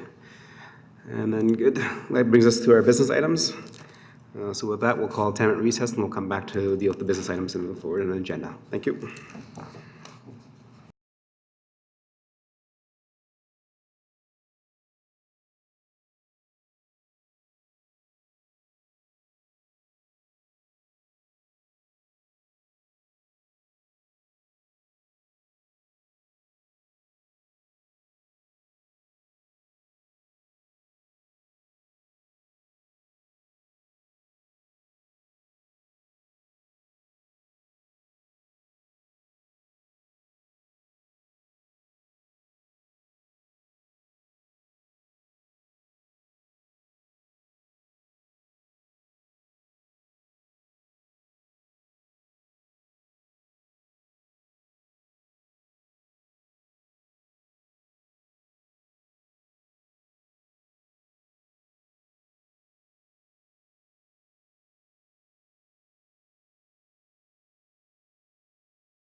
now we're going back onto our agenda, which is number 9, which is business items.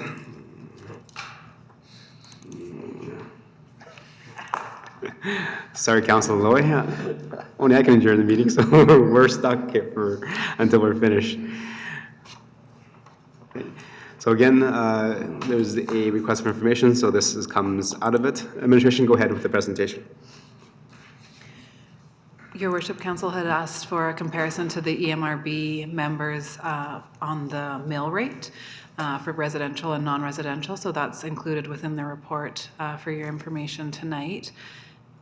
As you can see, on the residential side, Stony Plain is very close to the median.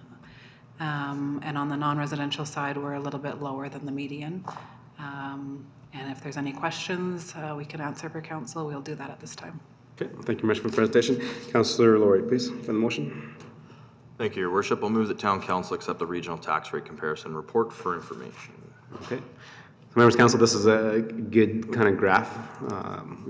All this information is readily available on the municipal website, but it's good to see it all in one place in one document. Any comments and observations? Councillor Laurie? Thank you, Your Worship. Just a couple of things. I did want to just make mention, as we look, obviously the EMRB is composed of both urban and rural municipalities.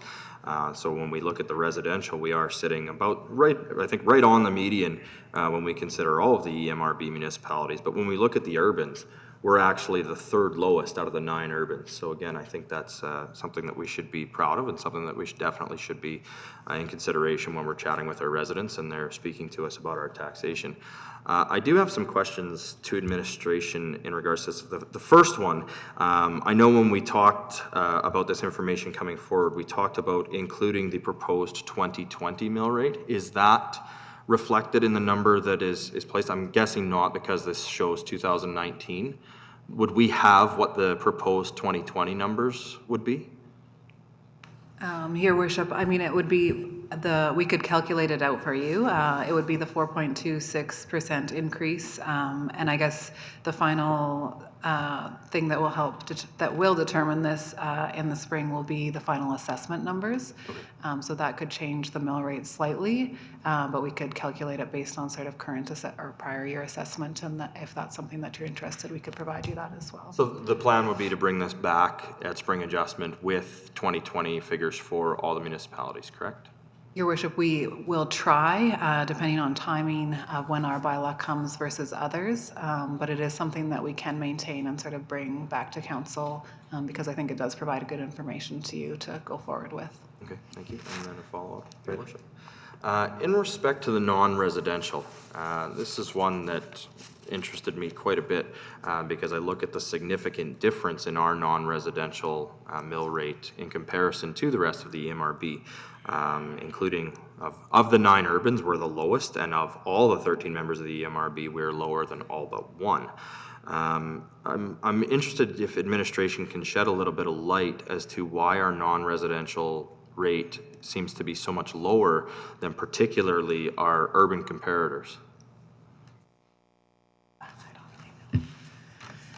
Your Worship, through to Councillor Laurie, I don't have a clear answer for you on that. I guess there was also a question asked of why there's a decrease the past couple of years, and that does relate to the assessment of the non-res going up. Mm-hmm. I could look into it further I'd like to look into it further to provide you a better explanation if that's okay. Yeah, I would appreciate that, and I know, like I said, there was a little bit of conversation as we talk about the 80-20 split and so on and so forth, and when we see the mill rates dropping, I've seen many other communities that when they're considering their corporate plans have a different taxation rate for their residential versus their non-residential through their corporate plans. So am I correct to assume that when we look at our 4.26% increase, that's a 4.26% increase for both residential and non-residential assessments? Your Worship, it would be for all. I mean, just a reminder to council that when we come back for final approval of the tax bylaw, it is the the mill rate times the assessment, which gives us the revenue requirement. And so that's why we do come back in the spring for any, estimate changes, but as well to let you know what the assessment did come in at, and then how that impacts the revenue requirement.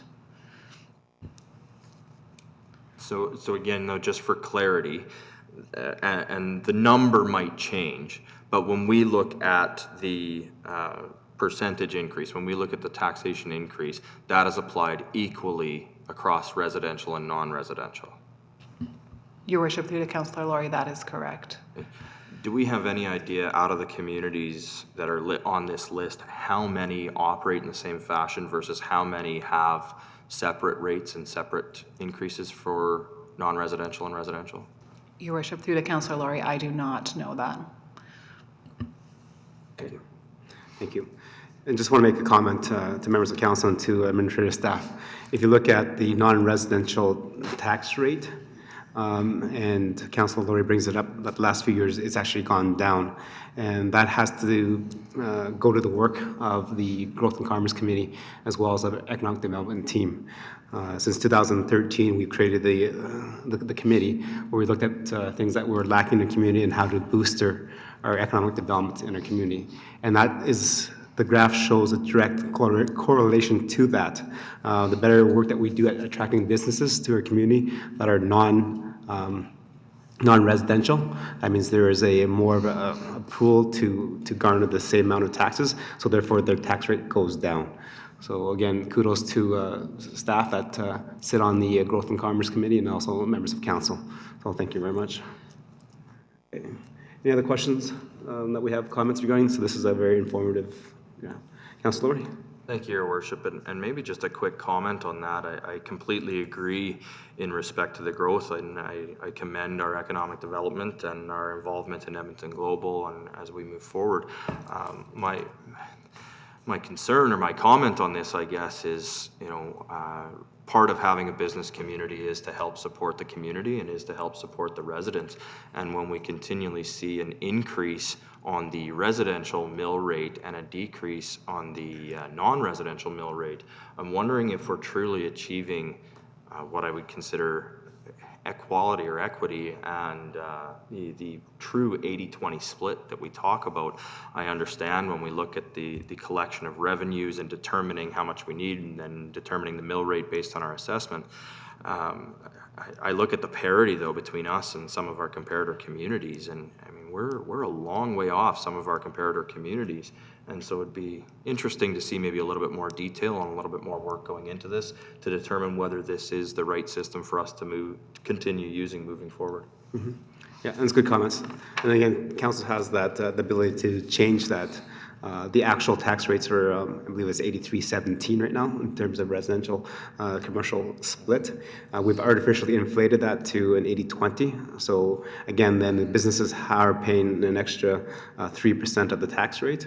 But if council sees it fitting, we can actually increase that to maybe a 75-25, which will then put more of a burden on the non-residential, so the commercial and business side. But that's something that we need to debate and tackle at a different time. Yeah, Your Worship, maybe just a couple comments. I think I recall it was a number of years ago, but we had some reasonably straightforward slide presentations that kind of started right at the very top of the 4.26 is equal to this number, and the overall revenue, and then how it moved from res to non-res, and then how does the non-res even move around in relationship? Because there's a couple of relationships going on. There's the taxation and there's the assessment changes, and they both affect each other. And again, even just looking at this graph, you can see on the non-res from 13 to 14 and into 15, as we were starting to make that taxation shift, you can see the numbers going from whatever it is, 0.0068 up to 0.0077 as we moved through towards that 80-20 taxation split. And then, it kind of levels, and then it went up, and then it's coming back down a bit based on some of the assessment changes and so on and so forth. Because if your, non-res stays the same, but your residential goes up really, really quickly, it'll shift that way in and of itself. Or either or. If it goes the other way, a bunch of, in commercial or non-res increase and a fairly static residential assessment can shift it back and forth. So there's a couple different things at play. And I remember it might have been about 5 or 6 years ago where we had a fairly straightforward sort of slideshow that walked through all of the different interrelations, I guess you'd call it, as to how these numbers change and are impacted. And we can try to find that and bring it back out for council to take a look at some point in the reasonably near future. Thank you. Any other questions regarding the information presented? I see none to call the question. All in favor? Thank you. Moving on to 9.2, which is the corporate plan. Go ahead, administration. Thank you, Worship. Tonight we have for you the recommended corporate plan for 2020-2022 for your approval, as well as the 2020 Stony Plain Family and Community Support Services budget for your approval as well. Following up on the corporate plan meetings that we held November 4th to the 6th, administration has incorporated the decisions of council that were made during those meetings into the recommended corporate plan you have before you this evening. There's just a couple of things that I want to acknowledge, a couple of changes and errors that we want to bring to your attention that we will correct before the document is publicized tomorrow. I'll just highlight them as per the page numbers. So the first is related to council's operating summary, which is on page 24 of the corporate plan, and it's on page 253 of your council agenda package. So the council expenses table has been updated just to accurately reflect the expenses of 2021 and 2022. So there was a calculating error for the proposed years of 2021 and 2022. And you have a hard copy that was provided to you at your desk this evening that highlights the corrected version of those. So I'll just note that for council as well. So those will be incorporated into the document. The second notation is related to the corporate services operating summary, which is on page 27 of the corporate plan and page 260 of your council agenda package. And again, it's highlighted in the hard copy that was presented at your desk this evening. And there's two errors that I just want to highlight for council related to that summary. So the final net surplus deficit calculation at the bottom of those summaries was not adding correctly. So those have been corrected and added for you in that handout this evening. As well, there was a calculation error in the expenses and the adjustment related to the revenue, the additional revenue that would be, the payback related to the Stony Plain Central School servicing that the council made a decision on during the corporate plan meeting. So that has been adjusted within the expenses under the general government section of the corporate services summary. So those three errors will be corrected within the corporate plan document prior to publishing once council has approved.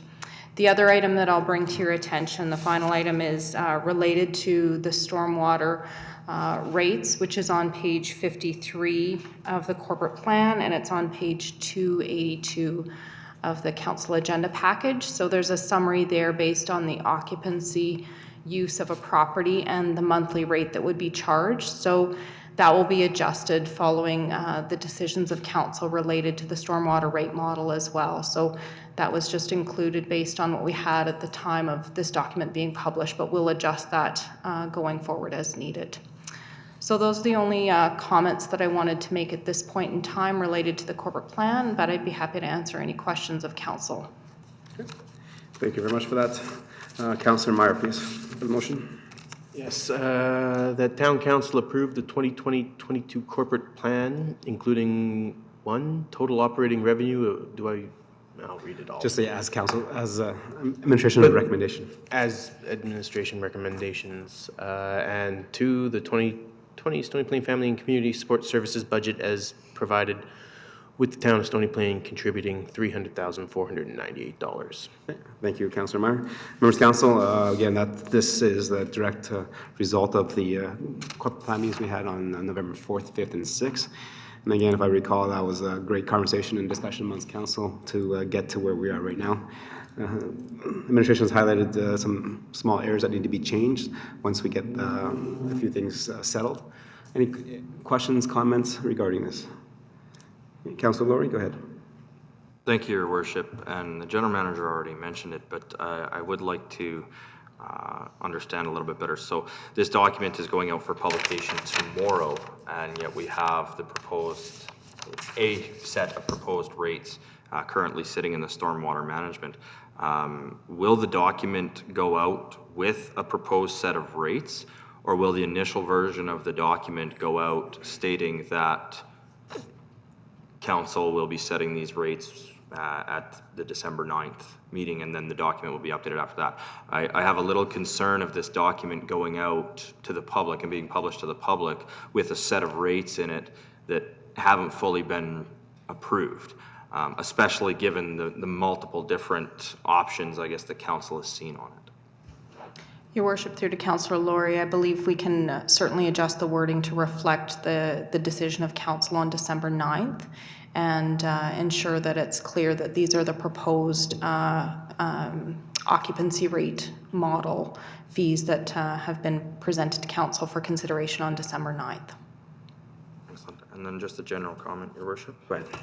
Excellent. No, I think, again, we had 3 very productive nights of meetings, and I really appreciate all of the feedback and all of the information that administration provided and the council provided to each other. And, I think, again, it just goes with a huge recognition that, keeping it to 4.26% when 3.65% of that was made up of the RCMP debenture and building maintenance aspect. That's a kudos to this council. It's a kudos to administration and a job well done. You take the RCMP component out and really it's a 0.61% change. So, I think that's something that definitely needs to be recognized, and I hope our public gets that information. Thank you. Any questions, comments regarding this? Councillor Matthews? Your Worship, I just have a quick question with regards to, it's on page 226, and it's with regards to council expenditures, and it said council donations, sponsorships were increased by 2,472, and then it said insurance, FCM, and promotion and development were each decreased by $2,000. I'm just wondering what the insurance was that was reduced for $2,000. Your Worship. Your Worship, through to Councillor Matties. So there is an insurance line for council which allows council under policy to claim business insurance for their personal vehicle. And it hasn't been utilized a lot in the past, so we felt a reduction there would still cover all councillors. And I think, let me just find it.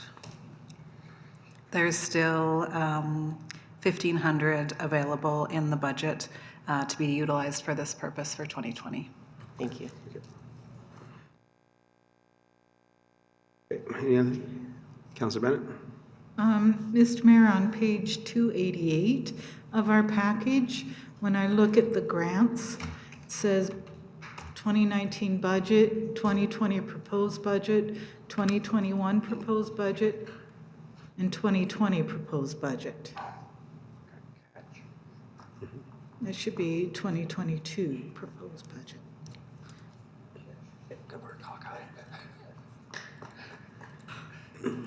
I thought we got younger as we got longer in the year, so I think we're starting to go backwards now. So we started counting backwards now. Okay, good catch, Councillor Bennett. Okay, anything else that council caught? No. Okay, again, I just want to reiterate for the November 4th, 5th, and 6th corporate planning. I just can't say what a great job that you guys did in bringing issues to the table, to fully debating them, and then coming to the conclusion where we did. I think we did really well for a community. We continue to move forward in a lot of aspects, yet also being financial responsible, because we understand that's the time that we're in right now. Well, with that, I'll call the question. All in favor? And that's carried. Thank you. Moving on to 9.3. Go ahead, administration. Thank you, Your Worship. This particular item has relating to council policies. As noted in the report, we've been reviewing all the internal administrative and council policies over the past year. There's 4 that are being repealed, 3 that are being updated, so to speak. And Your Worship, I'm not going to go much further than that. I can answer any questions on any of the ones involved in this particular report. Okay, thank you. Councillor Loy, please, with the motion. Councillor Loy. Loy, I thought you said Loy, okay.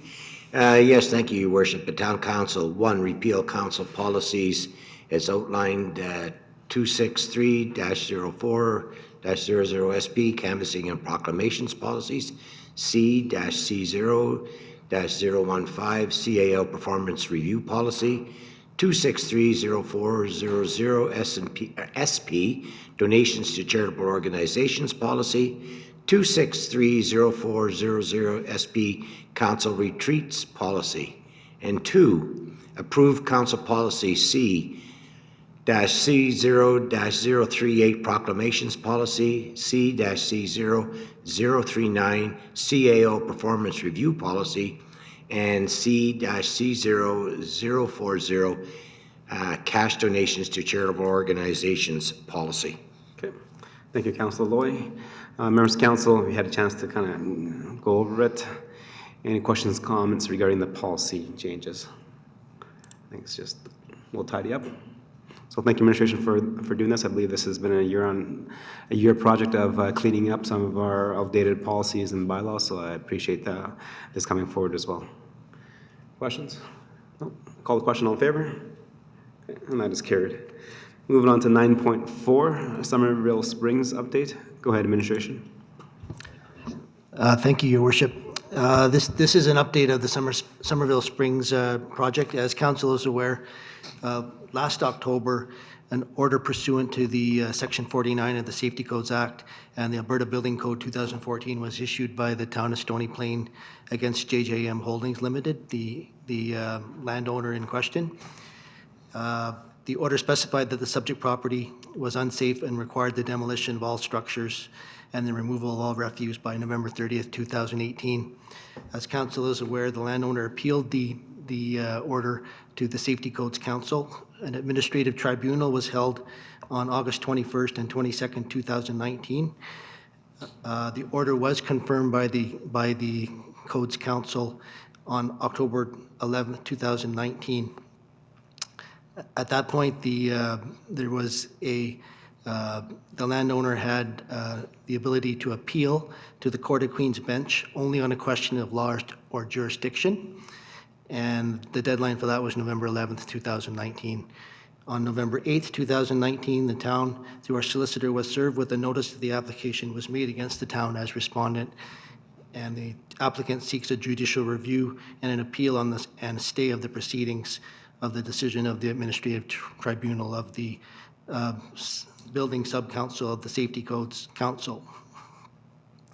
The applicant has made several statements and interpretations, etc., that they believe should be heard by the court. So that is the process that has been initiated. There is some, I guess, question as to what will happen next. Basically, on November 27th, the applicant and ourselves will meet with the judge to go over the next step. Should the appeal be heard? Should it not be heard? Was it properly served? Et cetera, et cetera. We do believe that in all likelihood, the process will continue on past November 27th.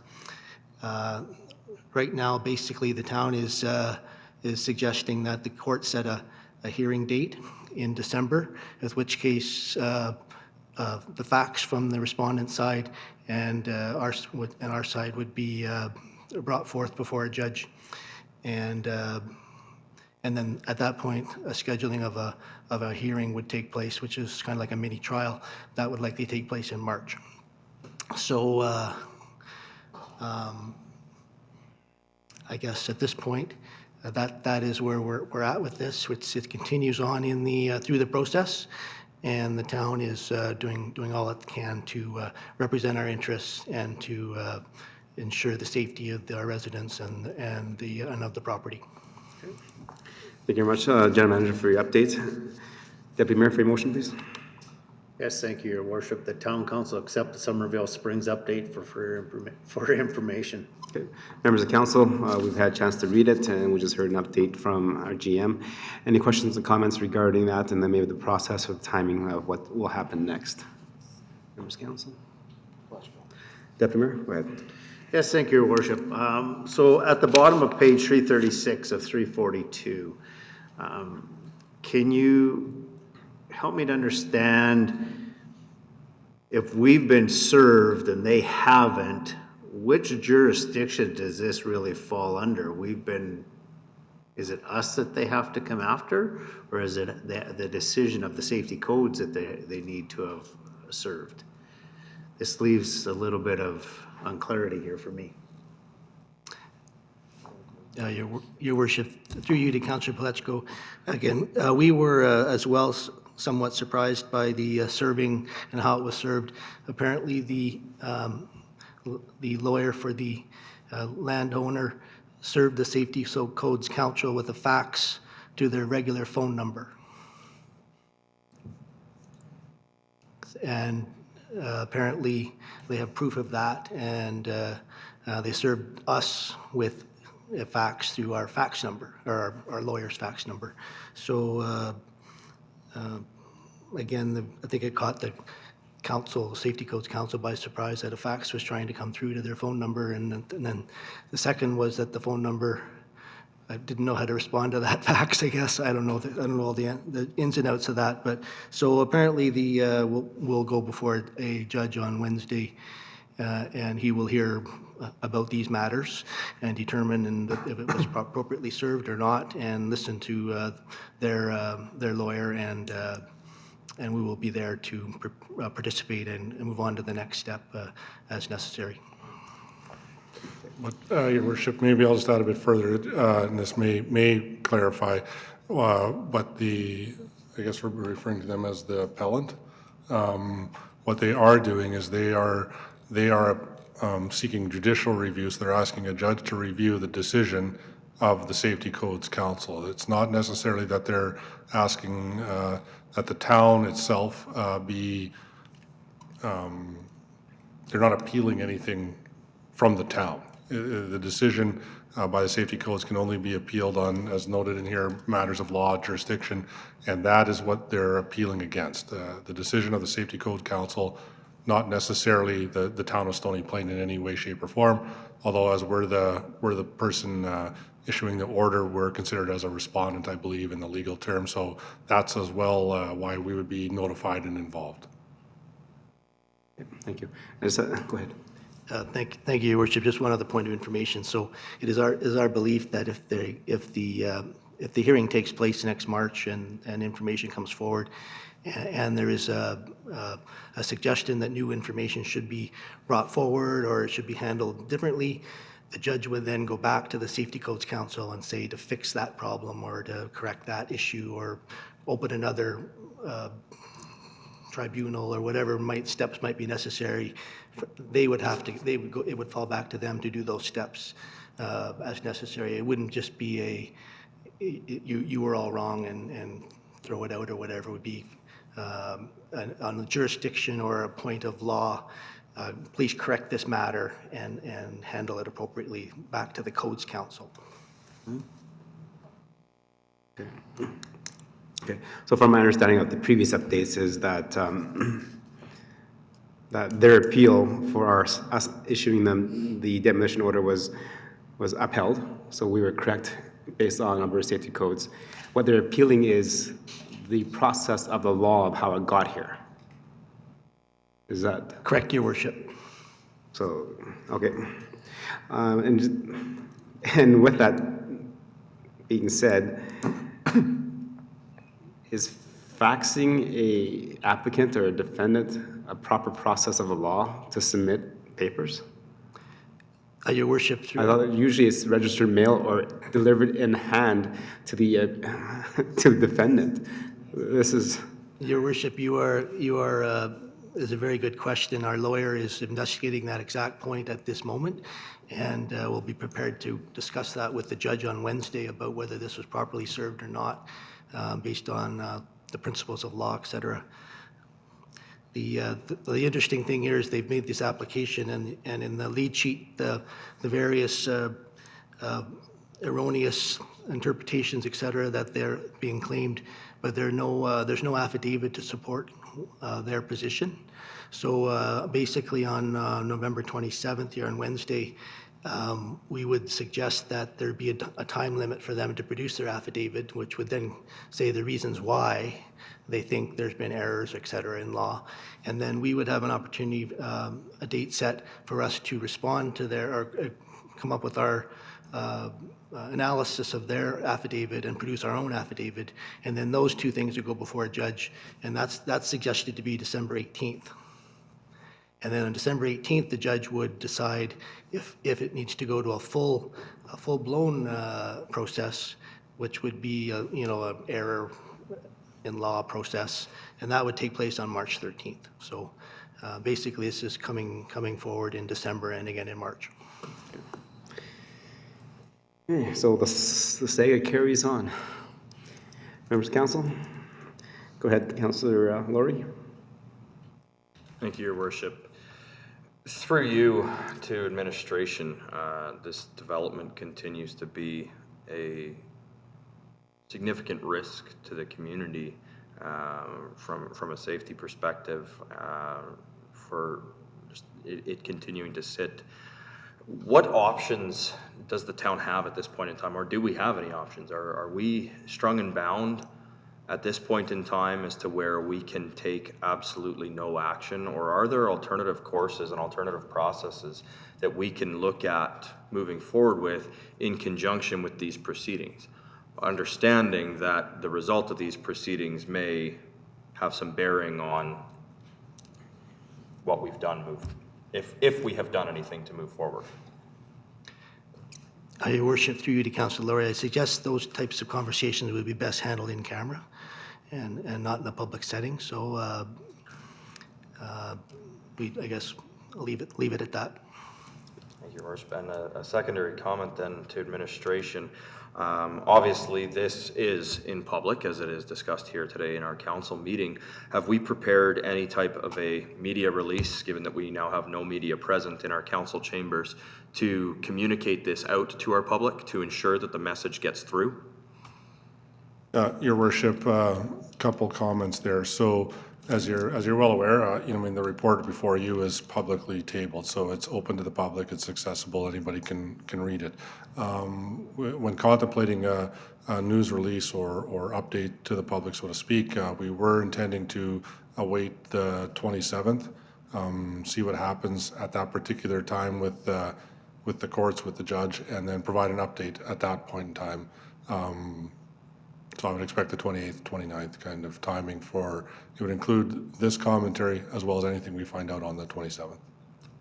And that would be in the format of a public news release? It would be a statement, I believe, either as a news release or, Your Worship, a statement by the town manager as to the process and timing of this particular item. Anything else? Okay, see none. Again, I know it's just, like I said earlier, it's like ongoing saga that doesn't end. It's like one of those bad soap operas that you want it to end, but it's not happening. But I think what to be focused on is that we're following the proper process so that any actions that are taken there are added to the tax base of the individual owner and not to the rest of the municipality. Right?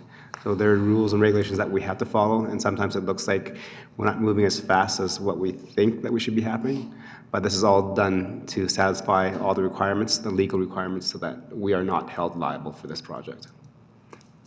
So thank you for the motion, Deputy Mayor. I'll call the question. All in favor? Okay. Okay, that ends our formal business items. Moving on to information items and council discussion. Today we'll start with Councillor Laurie. Thank you, Your Worship. Just a quick comment in respect to the light up. What an incredible festivity this year.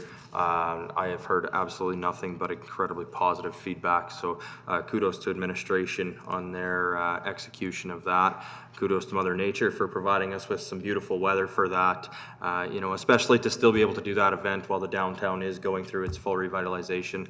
I don't know if we have an idea of the number of people that turned out, but when you see some of the aerial photography that was taken, it's an incredible number of people. And for a community of our size to have that large of an event, I think it's a very, very special way to celebrate the beginning of the holiday season. And again, just massive thanks to our administration and our frontline staff for putting that together and making that happen. Councillor Matthews. I'll just give a kind of a summary of what I've been doing over the last couple of weeks. So started out with attending a TELUS Edmonton Innovation Centre tour with Mayor Choi. And we were learning a little bit about the innovation and technology services that they're offering. And you might want to talk a little bit about broadband. I don't know if you're going to. Go ahead. Okay. So that we just had asked as to when the broadband would be installed in Stony Plain, and it was in 2021, but it was that fall? Yes, it is 2021, a little bit later on. Okay, yeah. And then I attended the AMA Sustainability Environment Committee, which is through the Alberta Urban Municipalities Association, and we had completed our work plan. We also had a presentation with an organization. It's called Community Conserve and Environmental Law Center. This is a nonprofit group that basically looks at different issues that they want to address that requires legal advice on the environmental side, and then they post it on their site. But they're not really, I don't think, very strong on the marketing side, so I'm not sure how many people are aware of this organization, but they are asking for municipalities, if they have questions of law with regards to the environment, that they are interested in helping in that regard. We also had a presentation with regards to the Municipal Climate Change Action Center, and they provided a summary of their programming as well as the Municipal Energy Manager Program, and I know that our community is considering the programs offered through and the funding offered through this organization. We also have sustainability awards with the AMA Sustainability Environment Committee, and we are revamping it for this year, so we're quite excited about that. And we are also working full speed ahead with regards to extended producer responsibility, building on the ACES study, and will be next step. One of the next steps is to present to basically other levels of government as well, so that we can look at a federal level having a national wide framework for extended producer responsibility. And then was very excited this last weekend to attend the Parkland Turning Point Spaghetti Dinner. This is again a fundraiser to support the work that they do to stop and prevent domestic abuse. And then on the 23rd, I was at the Sandhills Community League. I went to the Holiday Hurrah, where we have a number of local artisans in Stony Plain, Spruce Grove, etc. And it was a very good event as well. That's all I have. Thank you. Councillor Bennett. Thank you, Mr. Mayor. I'm just curious. There's on 45th Street and 40th Avenue. So that's in my neighborhood. It's also the land that's adjacent to 16A. There's a huge vacant lot as you come into town there. And I noticed that an orange fence has gone up on 45th Street and 40th Avenue.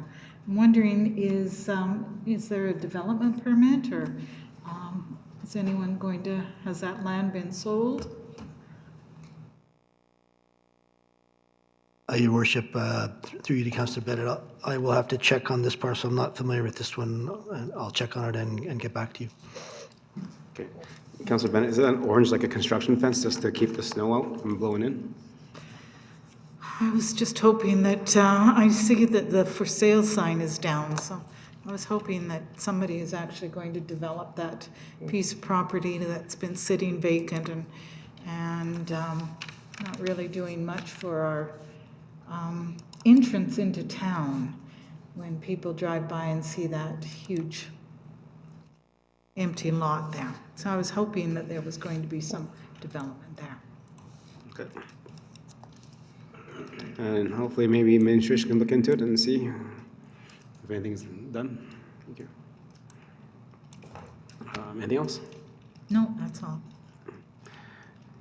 Councillor Meyer, please. Thank you, Your Worship. I'd just like to start by thanking administration.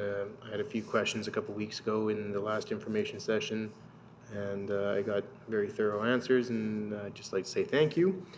But I would also like to make us aware, I was approached by a business person on Main Street who had concerns about their customers getting over the, the windrows left by the street clearing around our bulb outs. And I appreciate that this is sort of really the first winter that Public Works will have to work around those bulb outs per se. and they might refine it and get better at it, but it is fairly treacherous for some people to get out of their cars. It does leave sort of large, I guess you'd call them like pockets that the trucks can't quite get into those corners. We lose parking stalls when that happens, but it's also an obstacle for people getting out of their cars. So anyhow, I'd just like to put a challenge to administration that with these bulb outs continuing to be built, if we want Main Street to be a year-round success, we're going to have to find a solution for that. Okay. Thanks for bringing that forward. Anything else? Okay. Again, administration, again, I think you've been tackling this with the new design of the Main Street of how to be more efficient in clearing the snow. So look forward to this winter. Councillor Lloyd, please. Yes, Your Worship, two things. Recent council meeting, there was a question about the construction in the backyard of a property, kitty corner to the red. Did we get an answer on that yet? Did it come out? I might have missed it. Yes, it was an email sent out to all of council. I'll follow up on that later on, then I won't bother council with that. Friday, the town office had a party, Christmas party, which I attended along with Eric Myers there and his wife. And it was a great time. It's good to see the people of Stony Plain, or the employees of Stony Plain, out enjoying themselves. I think it really comes to the camaraderie that grows in this town. It just amazes me that how they all get along, or appear to get along.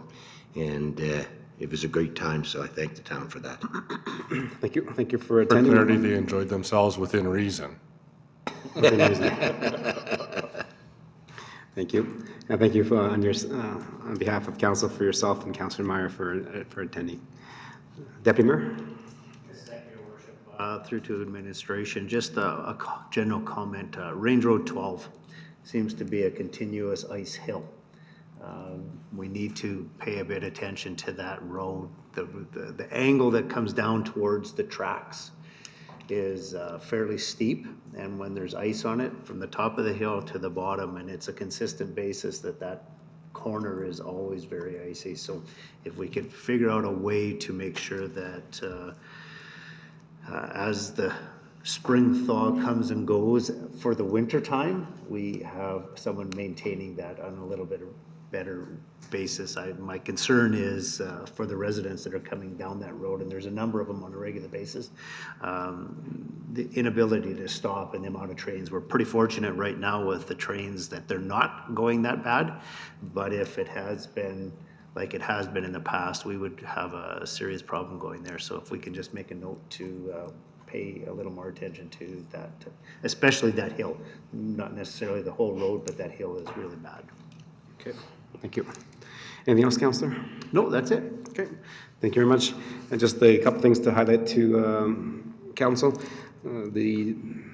On November 27th is the groundbreaking for Park West Crossing. It's another commercial development within town of Stony Plain, and showing that our ability to attract businesses to the community is there, and what we've been doing in terms of policy and economic development is working. So hopefully we'll see everybody there at the groundbreaking.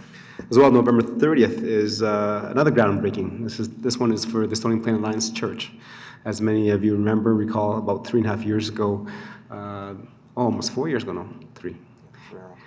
So on Christmas time, that there was a big fire that we lost one of the buildings that the Stony Plain Alliance Church uses for the services, and from that date forward, they've been having to meet at Living Waters Christian Academy down in Spruce Grove, which has been a lot of strain to the congregation and taking things away from our community.